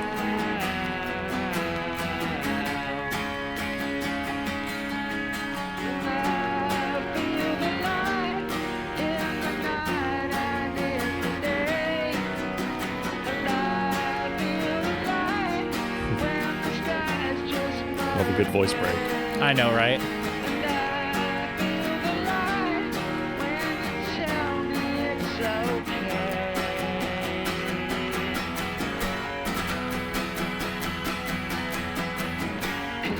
So great and I love you.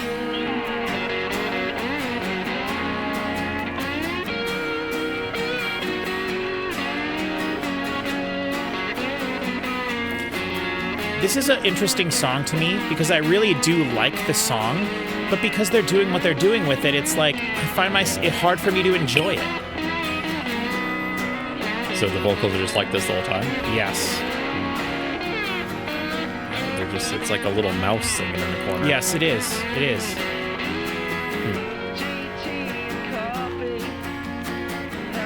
Coffee and TV, baby. If you know what you know.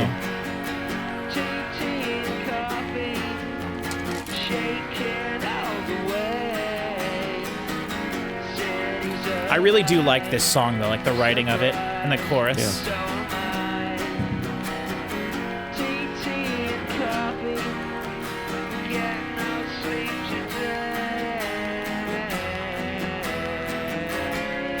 If I was listening to this on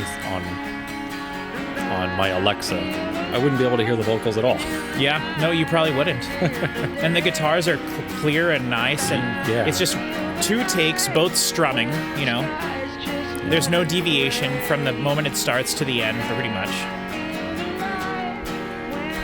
And I do think it's a well-written, good song, you know? Yeah, it's cool. But it's just... And the funny thing is, like, you could... If you spent 4 albums over 5 years, or 6 years, making stuff like this that does sound the way it's supposed to sound, like, I can understand the idea of, like, being unconventional and not... Yeah. But it's like, come on, man. You know, like... Yeah.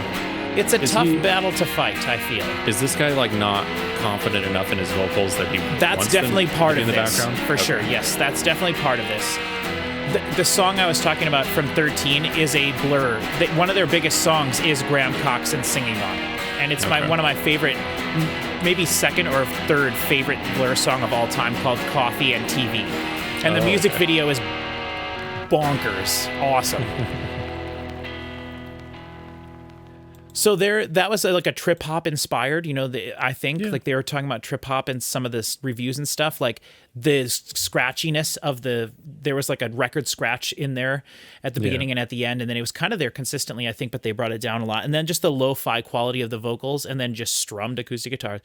So I think that was just Graham Coxon performing everything you heard there. Okay. So just strumming the guitar and then doing the do-do-do-do-do-do-do. And the thing is, like I said, it's a great melody. I love the I feel alive, you know, and sad, drunk, and Polly. Like, I like his voice. I don't know. I like it. I just wish... But again, like I said, would it be special at all if it was just the way you would expect it to sound? You know what I mean? Yeah. Or would it just be like, oh, that was a clever little song and you forget about it? Right. You know, now at least it kind of annoyed you and you're like, oh, okay, I wish, you know, go see him live and you hear him probably perform at way better quality than that. You know what I mean? Yeah. But I don't think they ever did this one live. I don't know. So, I don't know. Okay, now we're moving on to a big song. This is Death of a Party. 7 million plays. Not as much as the one before that, though, which how weird is that, huh? Yeah, why was How? that one so popular? It Today, just I mean, was. I It guess. just. I think it was probably used in something at some point. Oh, sure. Yeah. But I like guess. also Graham Coxon is just like a cool dude. Like I said, he's got his own projects, so like people seek out his stuff. And if I was looking at Blur's their songs with the most plays, That's according to Spotify. So like song 2 has 1 billion plays. Then their next most played song is Girls and Boys, which has 265 million. Then Park Life with 166 million. Yep. And then Coffee and TV from 13. Which is, like I said, one of my absolute favorite Blur songs. Probably second or third favorite. And then after that, it is Country House, then Beetlebum, and then from there, Tender, which is another great one from 13. And then from there, it goes pretty severely down. The Universal. So interesting. All right. So I just thought that was kind of fun to point out. But yeah. Okay, Death of a Party. So this one, I want to read what it says. It says, let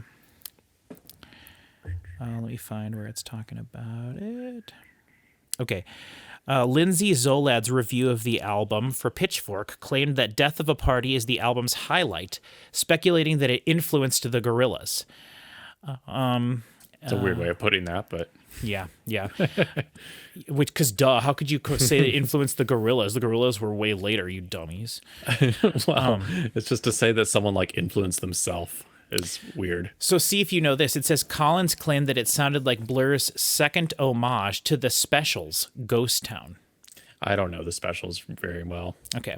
They're a 90s band, right? It says speculating the lyrics, "Why did we bother?" / should have stayed away, reflected Blur's recent withdrawal from the public eye, though the song was written years earlier, and summarized the track as a genuinely creepy piece.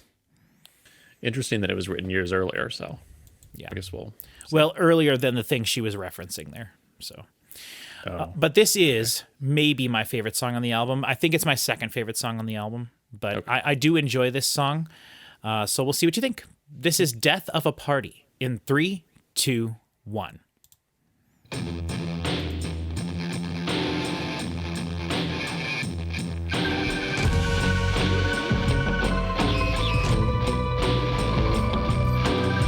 I'm getting the Gorillaz influence. Oh, yeah.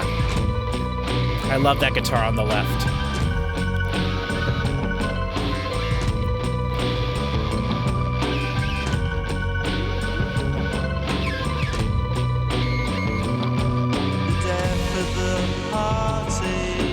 What is that fluttering guitar instrument thing? The thing in the middle? Yeah. Distorted bass, I think. Why did we bother? That like constant sound. It's like a... That's a distorted bass. Okay.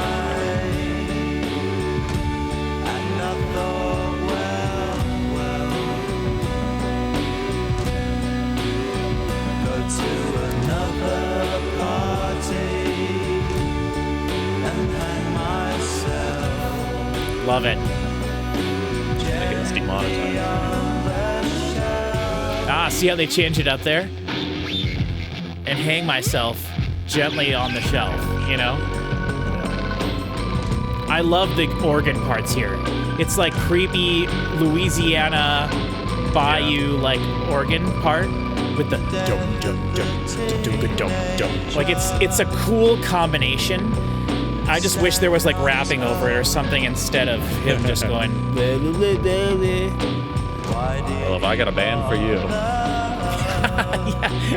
I literally wasn't even thinking of that when I said that, but that's very funny. It just has a cool vibe, this song. Yeah, it's good. It's like a depressing song, but I like it more than Beetlebum, I think. Yeah, and I love depressing songs, so yeah.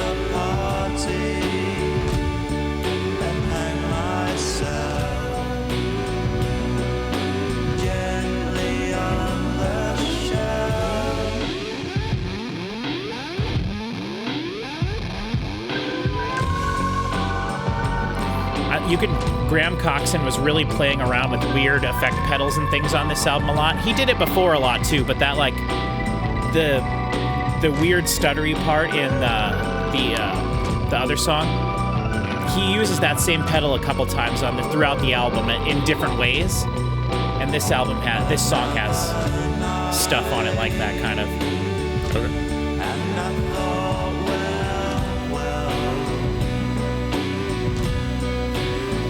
go to another party and hang myself gently on the shelf.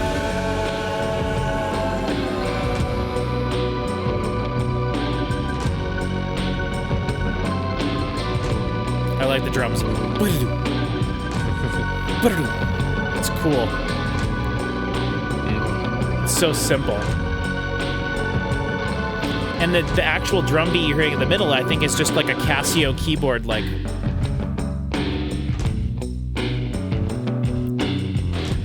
drum loop from some sort of a keyboard thing.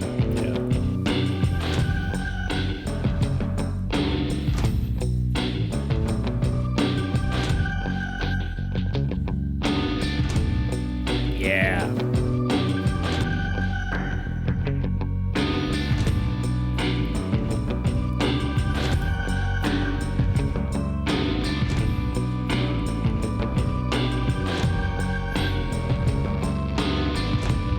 I just love the drums that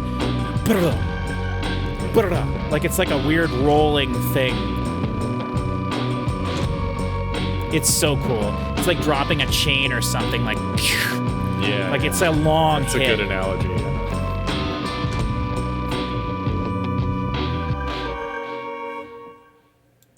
Oh, I do like that song. So how'd you feel Yeah, about was a that cool one? I don't. I'm trying to think of like something to say about it. I Sure. liked it. I liked the. I know I said I liked like fun and whimsical Blur, but like that was a good one. Yeah, right? Like, I mean, and Yeah. when you put it in context, too, with everything that's happened, it makes sense that that song's on this album. It's just better than the other stuff on the album, I think. Like, it's more interesting to listen to. It's got, like, a cool, very different vibe, but at the same time, it's using all elements that are in Blur. You know what I mean? And they said earlier they didn't want to have a bunch of people playing on the album, just what they could add themselves. And so like there was multiple layers of organ and things there, but there weren't really much guitar other than that guitar you were hearing on the left the whole time. And it was Yeah. very simple. And then the drums are just so cool there. And a lot of that song, the beat you're hearing directly in the middle in mono was some sort of a drum sampled loop from a keyboard or something. And that's what the Gorillaz was sort of built off of. Yeah. So. Okay, Chinese bombs. This is 1 minute and 24 seconds, so we'll see what we're going to get here. All right. Chinese bombs in 3, 2, 1. Punk. Chinese bombs.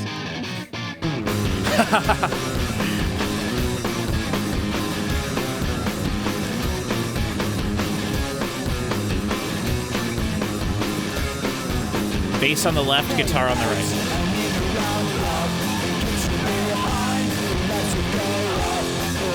Stupidly distorted, sounds like ass. Yeah. Vocals are so low. Yeah. They say it. Yeah, I called it. You called it 1,000,000%.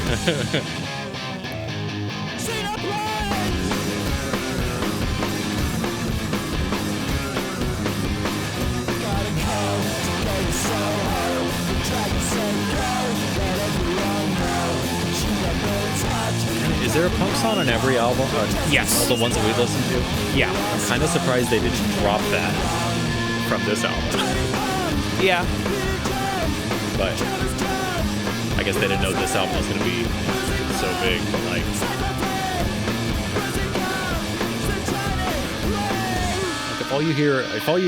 if you hear song 2 on the radio and then you buy this album because you're interested in them and you get like, it's just all like, I don't know what to think about this album as a whole, you know? I know, right? But it's kind of the way you guys were talking about the Gorillaz album when we listened to it. Yeah. You know, Yeah. I really hated the way that Chris kind of dismissed it, and he's like, oh, everything is just trying to be like a pop song or it's trying to be experimental or whatever. I'm like, okay, I guess. But like, you know, he was saying like, oh, this album has like one clear, great, wonderful, awesome, amazing song, and then the rest of it is just, you know, baloney. And that's kind of how this is.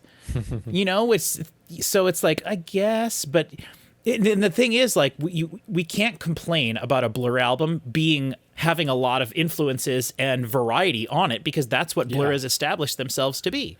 Yeah, and I mean, I don't mind that. No, I know. Like I said, I like a good punk song just thrown in the middle somewhere. Yeah, I don't know how the public receives that, you know? I know, it's weird. Again, you're having the same thoughts that I had when we listened to like Pink Floyd, and I'm like, who is this for? Who enjoys this? Who sits and listens to this? You know what I mean? Yeah. And to me, something like this is more accessible than that, because you can like one or two songs from this. Like, you don't have to like it all. Whereas in Pink Floyd, you have to like sit and contemplate the whole thing, which is weird. That's a whole different thing. And I'm not saying this is like that or anything like that, but it's just, I don't know. Okay, so you were a little surprised by that one. That's cool. I was surprised it was there, but I guess I shouldn't be. Yeah, like, I know. It's that's a very Blur thing to do, is shove a punk song and you'll in there, notice so. the rest from here on. The rest of the songs have like basically only like 1 million plays, so it goes really down the hill after You're So Great. So I guess people were just sad, drunk, and poorly. I mean, that just means none of these songs were used in anything. Right, and people don't listen to the album past a certain point. Exactly. You know what I mean? Which we say like, all the time. Go look at the graph. Go look at the graph of any of your videos, and you could see the downward slope as it. Yes, exactly. Only 20% make it to the end. It's so funny that Chinese Bombs, though, is the part where people are like, all right, I'm gone. I'm gone. I like this one, but I've heard enough. I don't know. Okay, so we'll see now this is I'm Just a Killer for Your Love. Let's see what destroyed everybody's ability to re-listen. So this is I'm Just a Killer for Your Love in 3, 2, 1.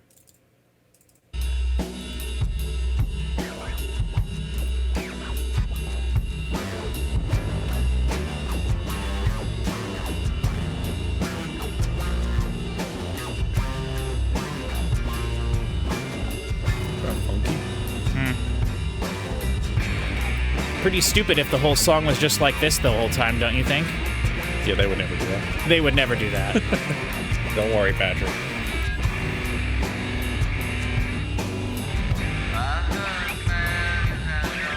I kind of like that vocal effect.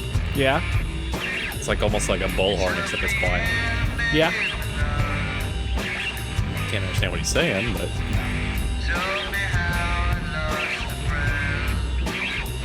He's definitely holding his nose while he's singing. He probably put a clothespin on his nose.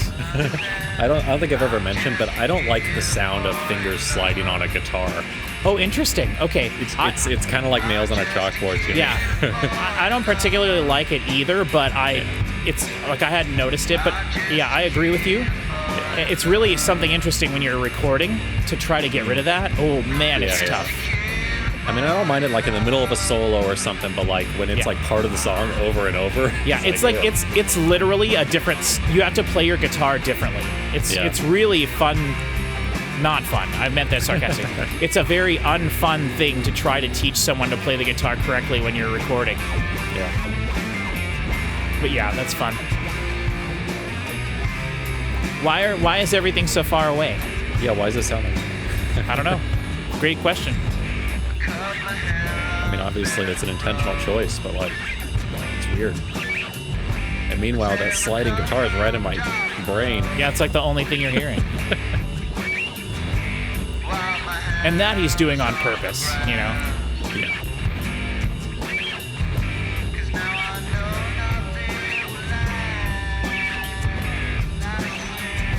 But it's like that guitar is like the heaviest guitar we've heard so far, and it's so quiet. Yeah.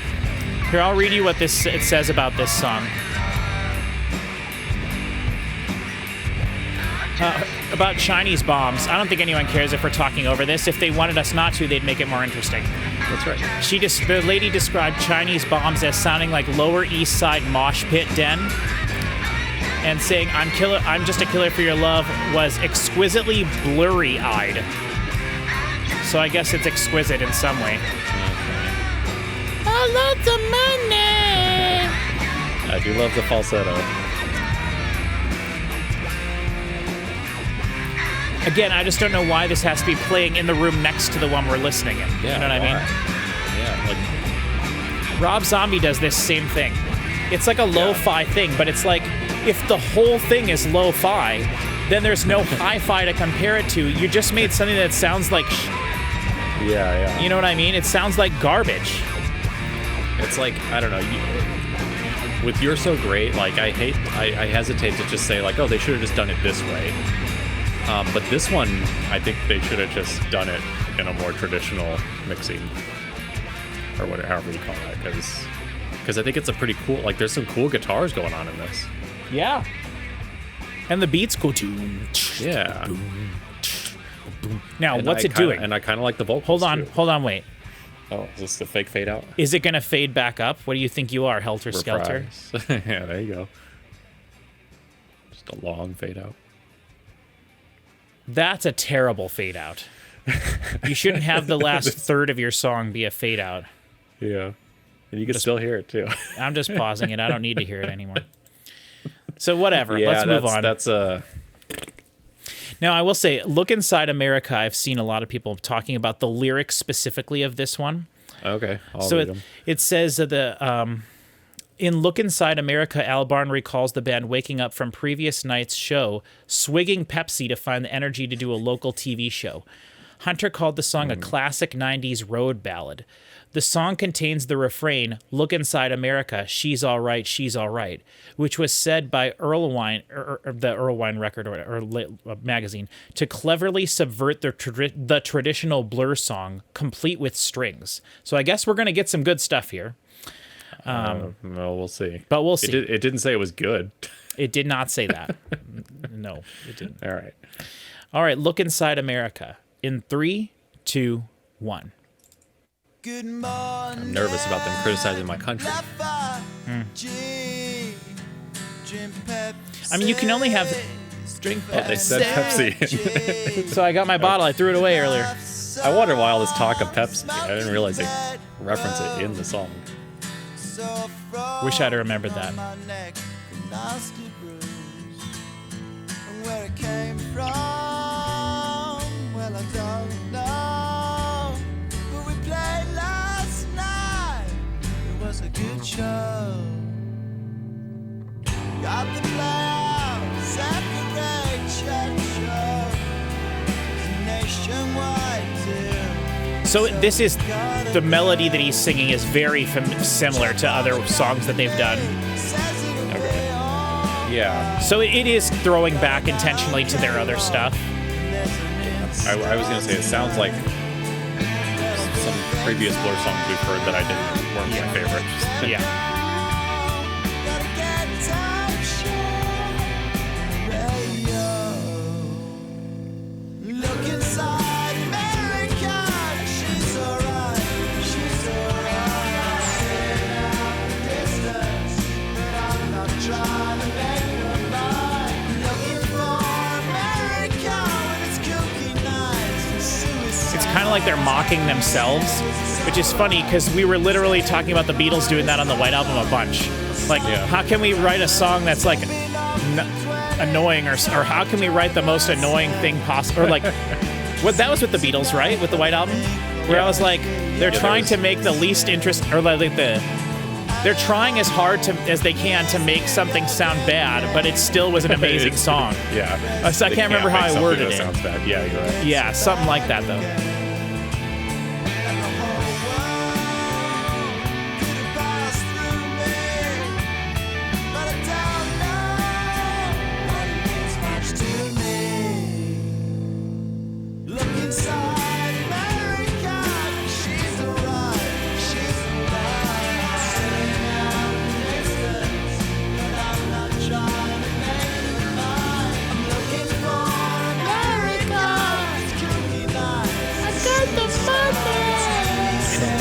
Sorry, it gets stuck in my head. I guess that's the point of it. Ooh, yeah. I forgot they knew how to make a bridge.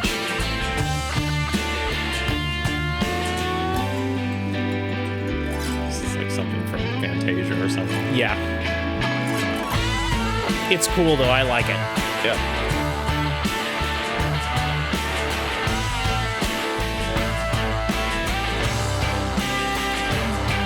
I feel like I barely ever heard this song because, like I said, I just can't make it through this album. Yeah. Hey, you have to listen to those 10 bonus tracks sometimes. Maybe all the stuff they cut is the stuff that you'd want them to leave in. Maybe. I know those are like, they're just like literally them jamming. So like there's not a lot of extra production put into them or anything, which is fine. I don't need that. But there is extra layering and stuff, and the vocals and everything were recorded separately and everything. So it is like a actual thing. Yeah. I never did that with their 2 or their 3 previous albums either. Like listen to all the bonus songs from Modern Life is Rubbish, Park Life, or Great Escape. So I've just kind of always been saving those. I figured, you know. Sure. So yeah, you like that one? That was fun. Yeah, it felt like it belonged on their previous albums. Yeah. Yes. This is this song, and I feel like M.O.R. could have been on one of their other albums. Yeah.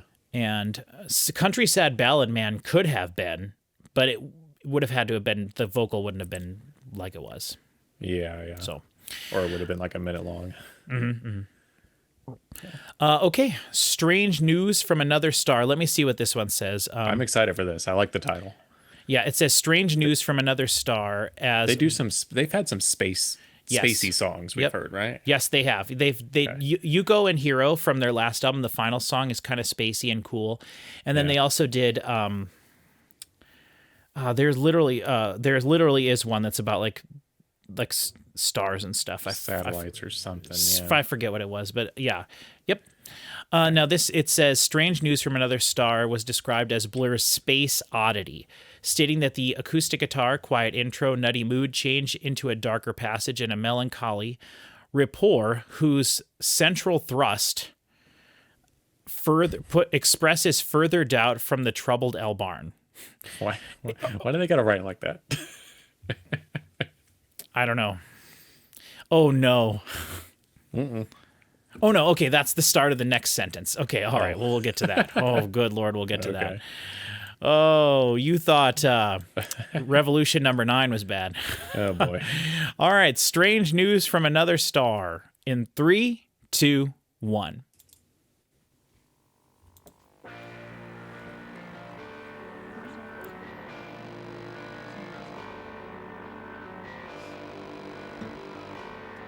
Dirt. Ding, dirt. I kind of do like the looseness of that part of this album, though. The hearing them together, getting ready to do stuff, and like the. Have we heard a lot of that? I feel like we have. Okay. Like that acoustic guitar. Close mic'd. All I wanna be is washed out by the sea. No Death Star over me. Won't give me anything. No Death Star over me. Star Wars reference. Nerd. From what I understand. Shoot the Death Star down. Dig a hole and put it down. You can't dig a hole and put the Death Star in it. It'd have to be on a pretty big planet. From what I understand. They say this just sounds great. It does, yeah. There's strange news from another star. I feel like you could give David Albarn any instrument, he could make something interesting. That's what's so cool about it. One of my favorite Gorillaz songs is based on a sample of like all these every toy instrument he could find. He just tried to make like a whole song out of toy instruments. So cool. Yeah, I do like when bands can like challenge themselves to do like a limitation, you know? Yeah. All of a sudden, this is like a wide frequency range. There's highs, there's lows. Super low frequencies sounds so nice. Submarines are diving deep. I don't believe in me. I don't believe in me. All I've ever This style of the way he's singing this and kind of the last song is not my favorite way that he sings. Okay.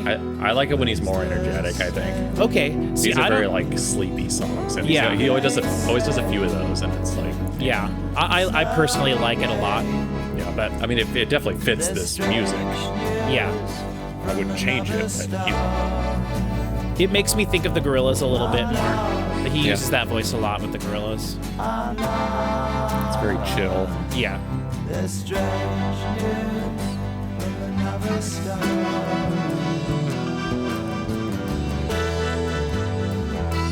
Another star.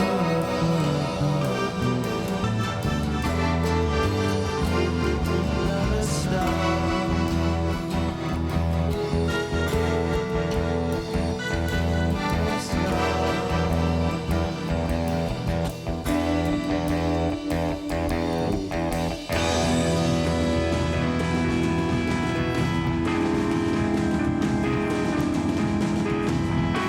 I feel like Blur would make a cool prog band, like a prog album if they tried, Sure. but I don't know if I'd like it though. I feel like they could make anything they wanted to make. Yeah. That's why their last 2 albums are so disappointing to me with such short songs and like just I do need to listen to that Japanese one again though. I haven't listened to that since I first got it. Ooh, that's a bad fade out. Annoying. Yeah, there's no need for that. I do like that ending to the song though. That last minute or so. Yeah, so I do like that song. I think it's pretty cool. It's not my favorite, but it's the best sounding thing I think on the album. And I That's do, probably true, yeah. like I said at the beginning though, I really like the you can just imagine them sitting there getting ready to do the take and they like hit their instrument or bump a thing or whatever and they leave that in. Yeah. It's like a really cool raw vibe that the album has, and I really dig that. I dig that. And for that song, I think it fits that song especially well. It's like I would agree. Okay, on to Moving On, the second to last track. This one has the second least most plays, and then the final song has the least most. Is this the one that had the sentence that sounded terrible? No, what were you reading that was so scary? Oh yeah, I'll tell you that on the next song. Okay. So okay, this is Moving On first. Moving On in 3, 2, 1. I feel like that last song could have transitioned into this one. Yeah. Metronome.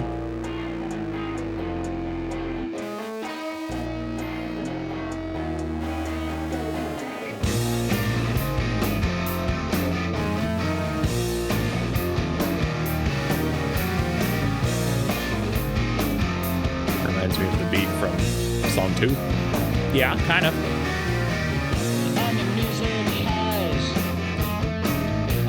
The guitar especially, it sounds like it could have been on Great Escape.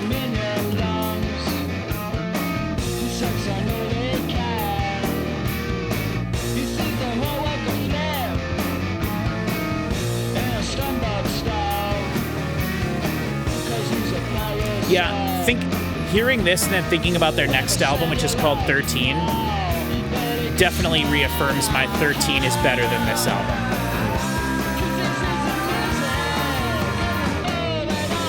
What year was that one? 1999. Okay.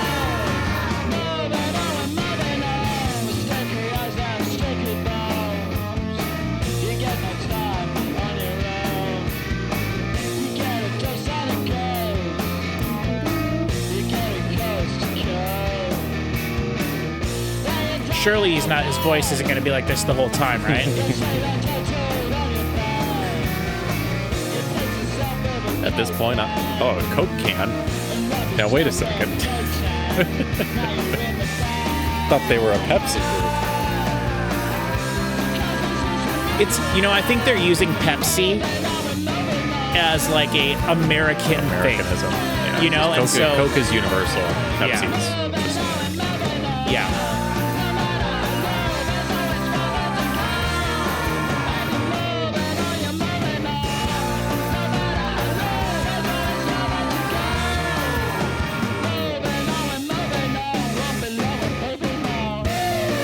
I like that. Yeah.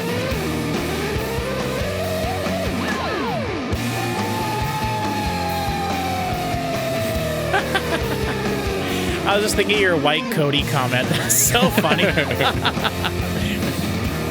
Because it took me a second, because I read the word white coaty, and they meant like a white coat, like a white coat, like a lab coat. That's so funny. Always got things churning. Yep.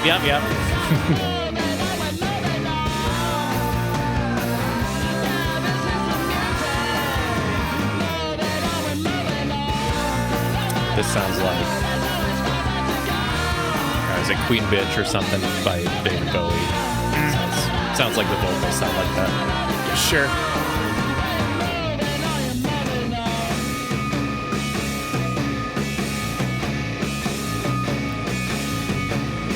Record stuck.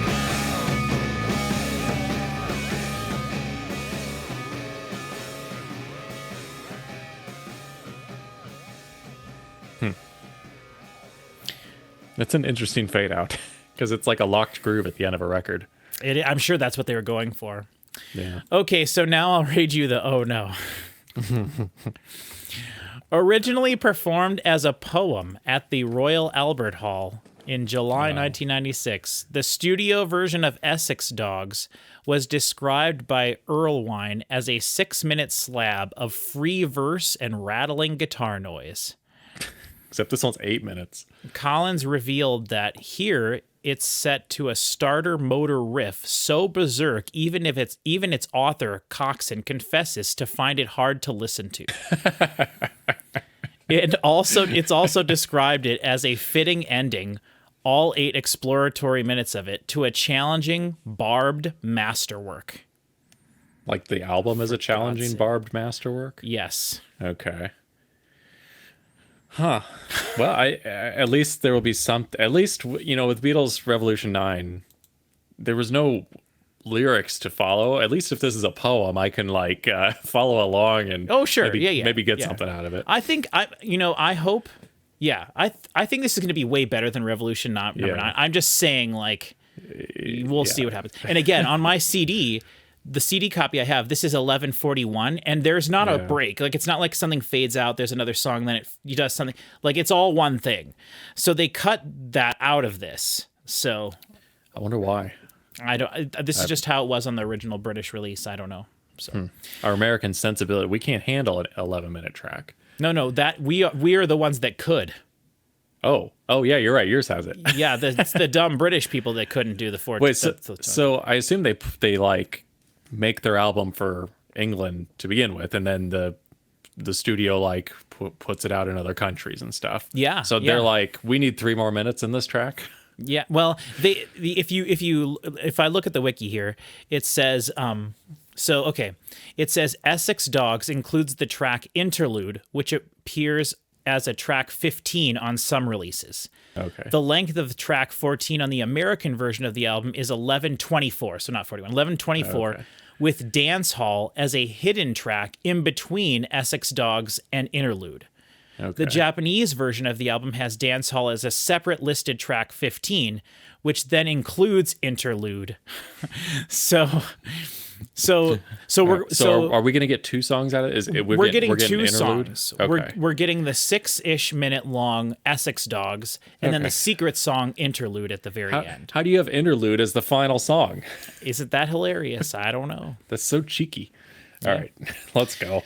All I feel right. like we should get into this before we talk more, probably. Okay, Essex Dogs. I feel like we'll be able to talk over it a little too. Yeah, exactly. Here we go. The great Blur prog song in 3, 2, 1. Now get ready to listen to the thing Graham Coxon said is hard for him to listen to. Here we go. Strap in, everybody. It does sound like a motor. Mm-hmm. Surely it's not like this for all 6 minutes. They can't keep getting away with it. That's pretty trip-hoppy. Yeah, it's awesome. Yeah. Reminds me of that Gorilla song with the guy, the sample from that Night of the Living Dead song. Hello! Yeah. Is anyone there? It's got that droning. To be fair, that That was the only song I went back and listened to after we did that. Really? M1A1? Because I liked it so much. M1A1, 1,000 miles an hour. I have no recollection of what this is at all. As far as I know, it is this for 6 minutes. Yeah. Oh, but there's a poem. I looked at the lyrics. There's not that many words. I remember thinking murder in the car, watching dogs somersault through sprinklers on tiny lawns. Oh, we got Lulu by I remember the Metallica. graffiti. Where are your children coming at you with spray cans of paint? I remember the sunsets and the plains of cement, and the way the night just seemed to turn. This is how Damon really talks. Very soft spoken like this. Oh, yeah. I need to look up what orangeade is. Probably like Tang. Town cellular phones are hot with teams. In this town, we all go to terminal pubs. It helps Oh, us it's not a sweat out brand, what's so- happening in this life. In this town, the English army grind their teeth to glass. Now you'll get kicked tonight. The smell of puke and piss. The smell of puke and piss.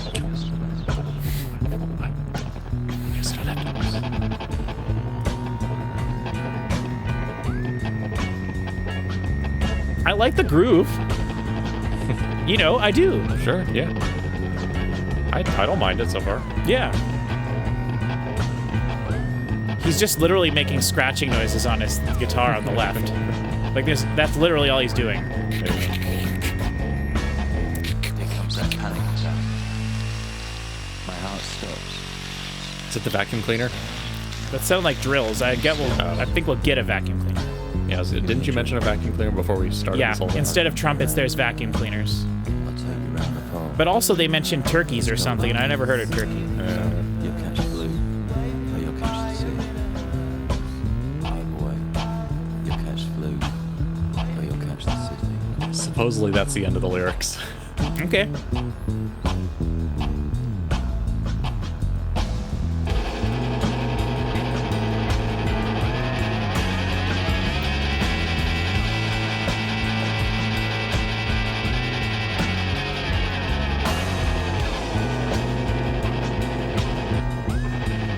Okay, so orangeade is just orange soda. Okay. Yeah. It's not a brand. It's like that's what they call orange soda. Oh, okay. Interesting. Like lemonade, but it's orangeade. Exactly. Interesting. That's the thing. That is a Gorillaz thing. That is a very That was hard to listen to that. yeah, it was. That was a very reggae thing. Oh, You know? okay. Yeah.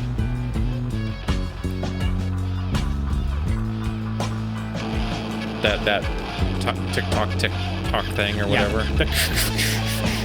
It reminds me of some songs from Grand Theft Auto 3.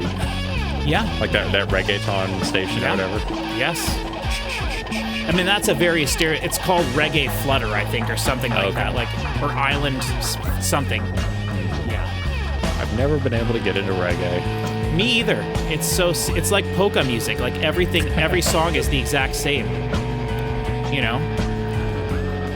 I do have some albums though that are very reggae influenced, but they mix in other genres like hip hop and Yeah. stuff. Even stuff that's reggae influenced, I don't like. Like I don't like the Police. Oh, interesting. Yeah, I don't know anything about the Police. Sting, right? That's Sting's band. Yeah. Yeah, I'm thinking like Michael Franti. I really enjoy him and Spearhead. They have they're like very much based in that, but they're kind of like Toby Mac or something, where they incorporate like hip hop and little rock and stuff into it as well. But then they can't have full on reggae songs. Yeah.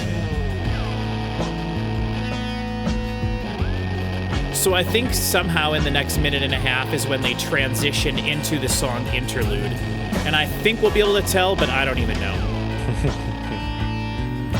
But on my CD, it transitions from this song into a different song, then into Interlude. And on the Japanese version, this track ends, and then there's the other song, and then that transitions into Interlude, which is a secret track. Okay, so I think maybe that's, well, we're not even to 6 minutes yet, but I feel like this was a real song. Like, yeah. maybe I set myself up for low expectations. But Well, and I didn't mind said it. Revolution number 9. I probably Yeah. shouldn't have brought that up. Well, it's just with that description you read made it sound like crap. Yeah, I did. And I hate talking over music, so. Yeah. But I'd Your rather least they. favorite activity. That's so funny. But I'd rather listen to this song than some of those annoying songs where the vocals are just 25 feet away from you. You know what I mean? Yeah, Like, sure. oh, Play a rewind. okay, so it did end. Okay. Okay, so it did end. So it's kind of Okay. just like a hidden track, huh? Yeah, yes. So this is interlude coming up wherever it is. There we go. Probably gonna be the best thing we've heard all album.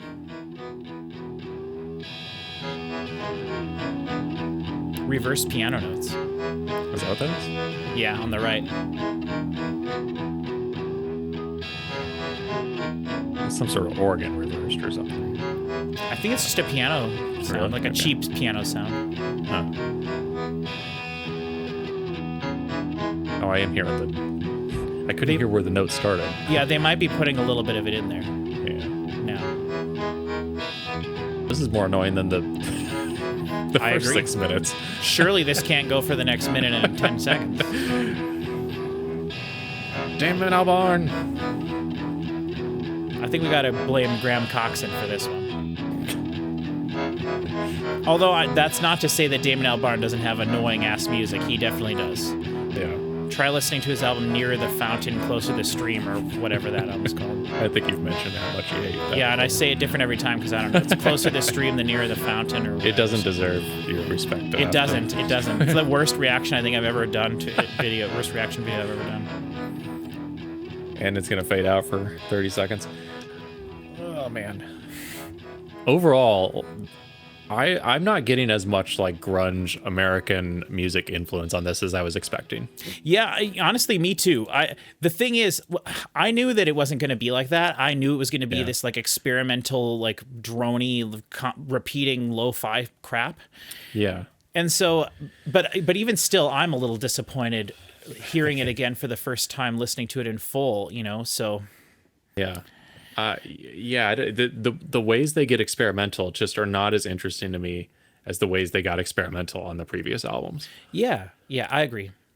And I can see the direct line to the Gorillaz with a lot of this stuff. Yeah. Because you just throw a guy rapping over like 3 of those songs and it's like suddenly it's a great trip hop song or whatever. That's true. That is a good point because when we were listening to the Gorillaz, that was one of the things that struck me the most was that the song is basically just like a minute.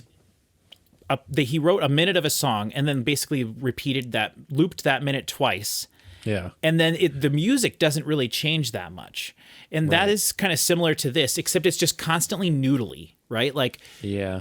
Graham Coxon is just sitting there with his guitar doing like whatever he felt like doing at the time. And to me, that's so much less interesting than coming up with like a cool part, Yeah, because there's nothing wrong with looping a minute if it's like No, if it's an a interesting really minute. interesting minute that you want to hear again and again. Yeah, and then if you're doing cool stuff over the top of it, that is different, like the chorus and the Exactly, verse and stuff.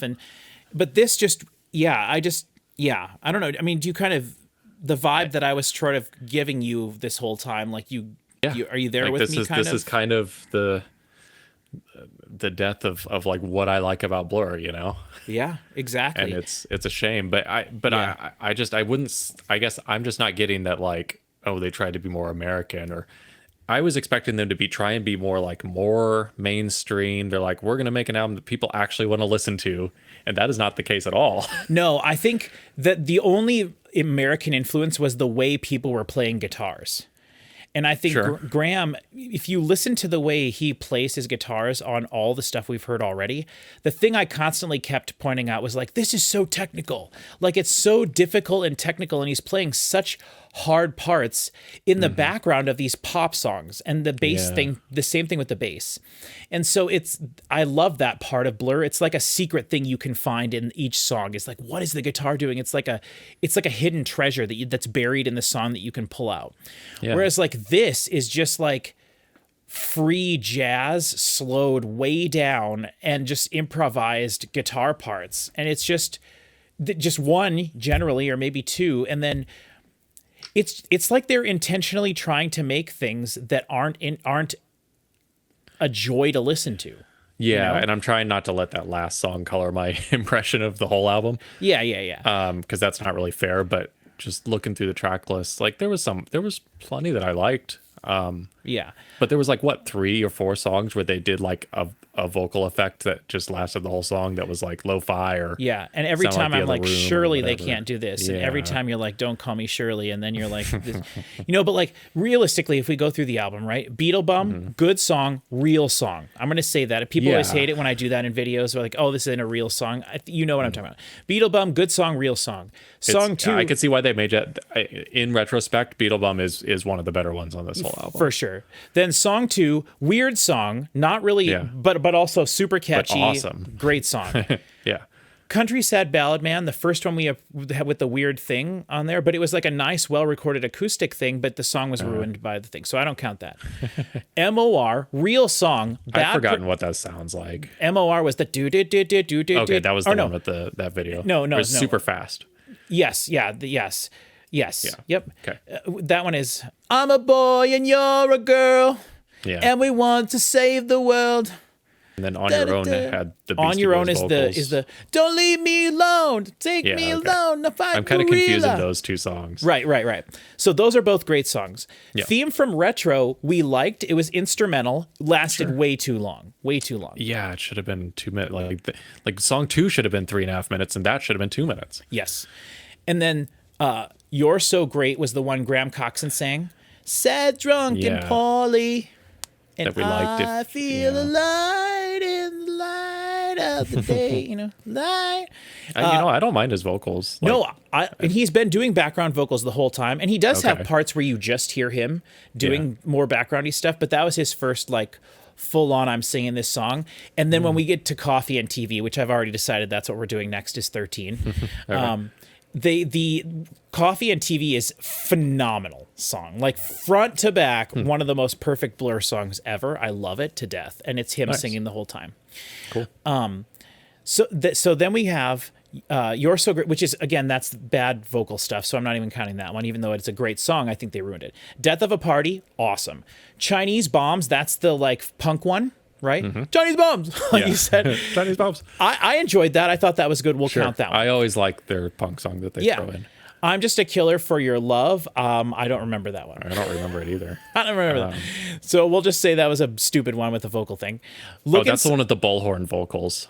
Okay, right. Okay. Then Look Inside America, great. Very high quality. Yeah, that was good. Look Inside America, which, no, actually, that's a different one. She loves to live in magic America. That was from their previous That's album. right, yeah. But Look Inside America, similar type of thing, but really good. Strange News from Another Star. I don't remember that one.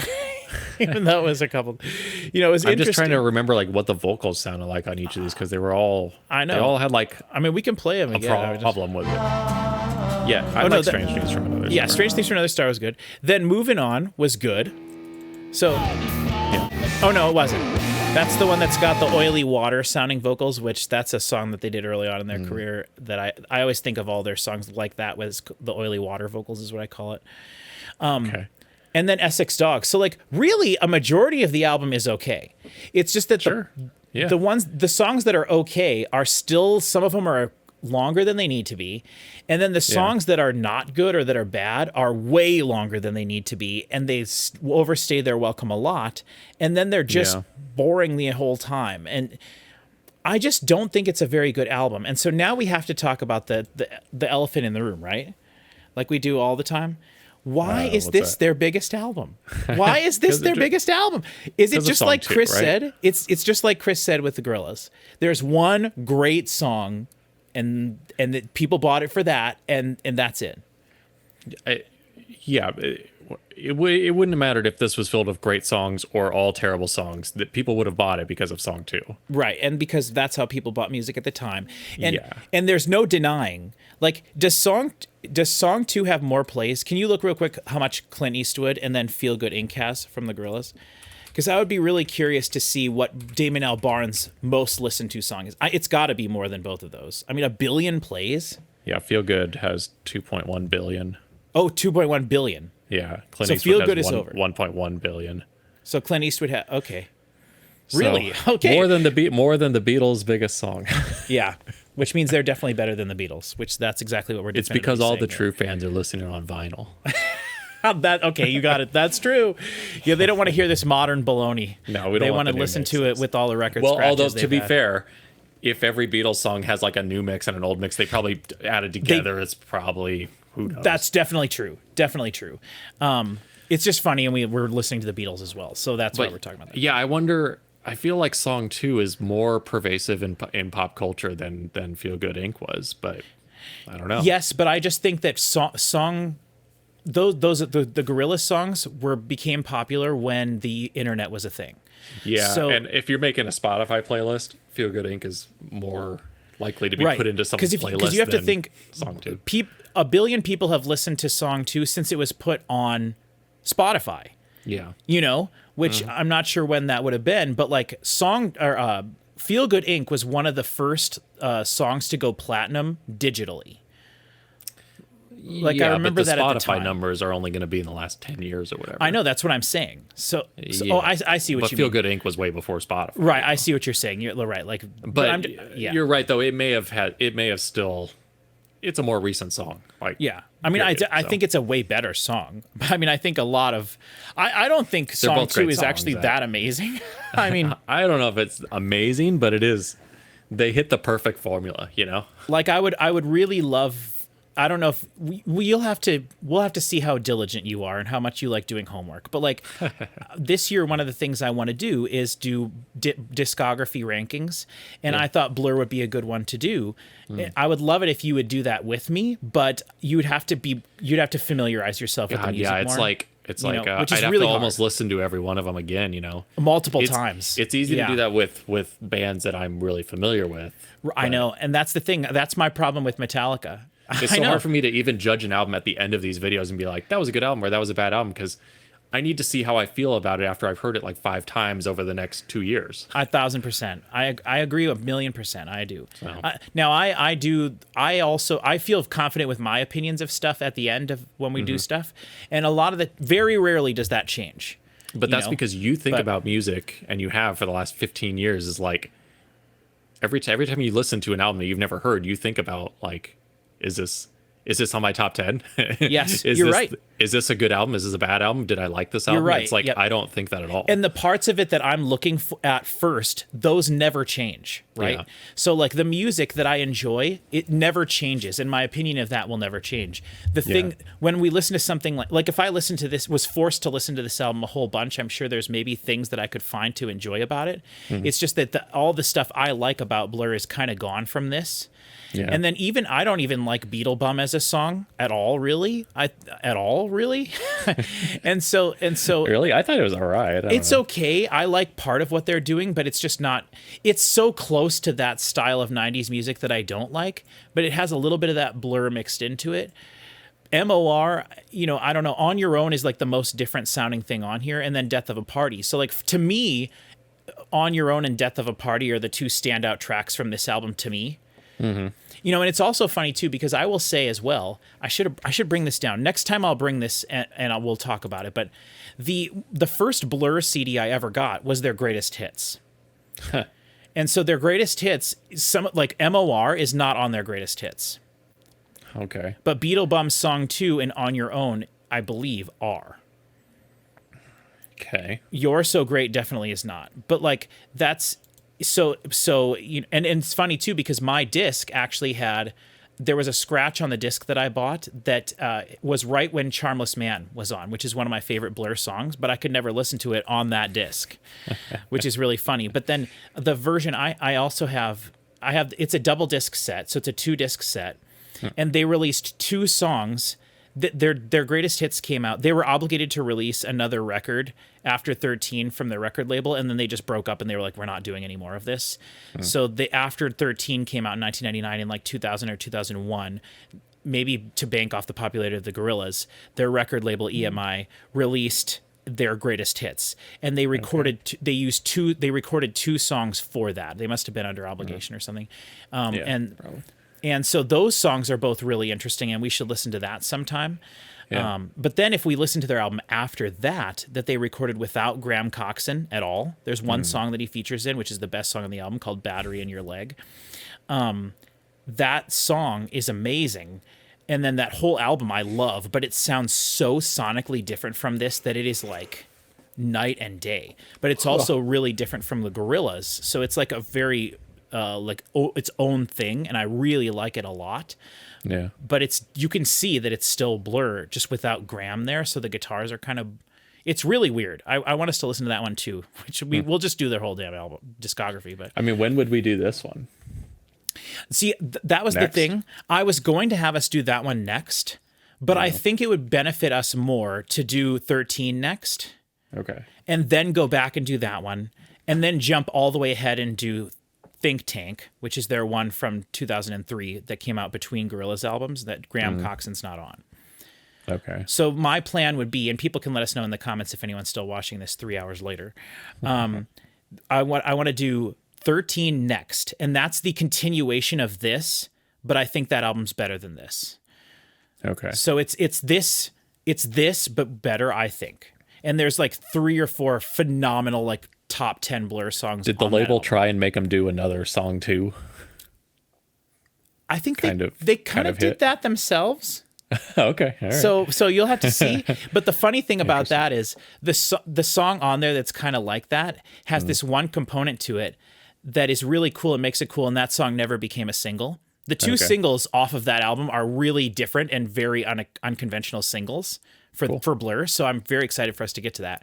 But then their Think Tank album, they had a huge song that was huge when we were in high school. That it came out in 2003, and it was called Crazy Beat. And I bet when you hear that song, you'll be like, oh, I remember hearing this on the radio, but not knowing that it was Blur. But when you hear that, you're like, this is the band that made that song from 13 and song 2. It's like very clearly, called Crazy Beat. Interesting. Yeah, and when you hear it, you'll be like, I think you'll recognize that one because it has a very unique and specific thing to it. Yeah. And it was really cool, and that was at the time when one of the reasons I hated it.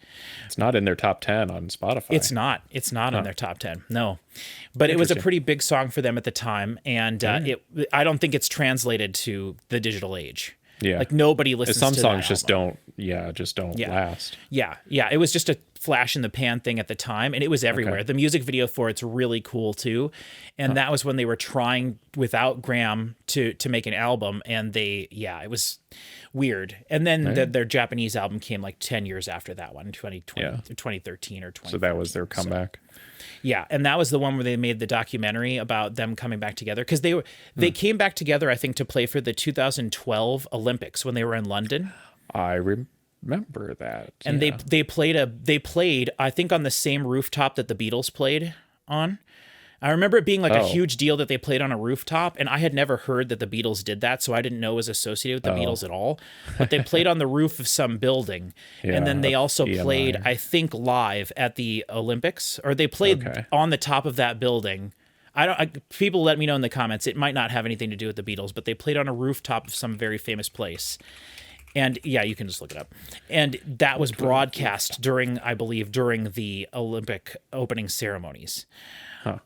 And so that was a huge deal for them, and England, like, they kind of pushed them to do that, but they had gotten together before that, and then they had this whole thing, and then that's kind of what the No Distance Left to Run, which is one of their songs off, that's one of their best songs. It's like their best ballad.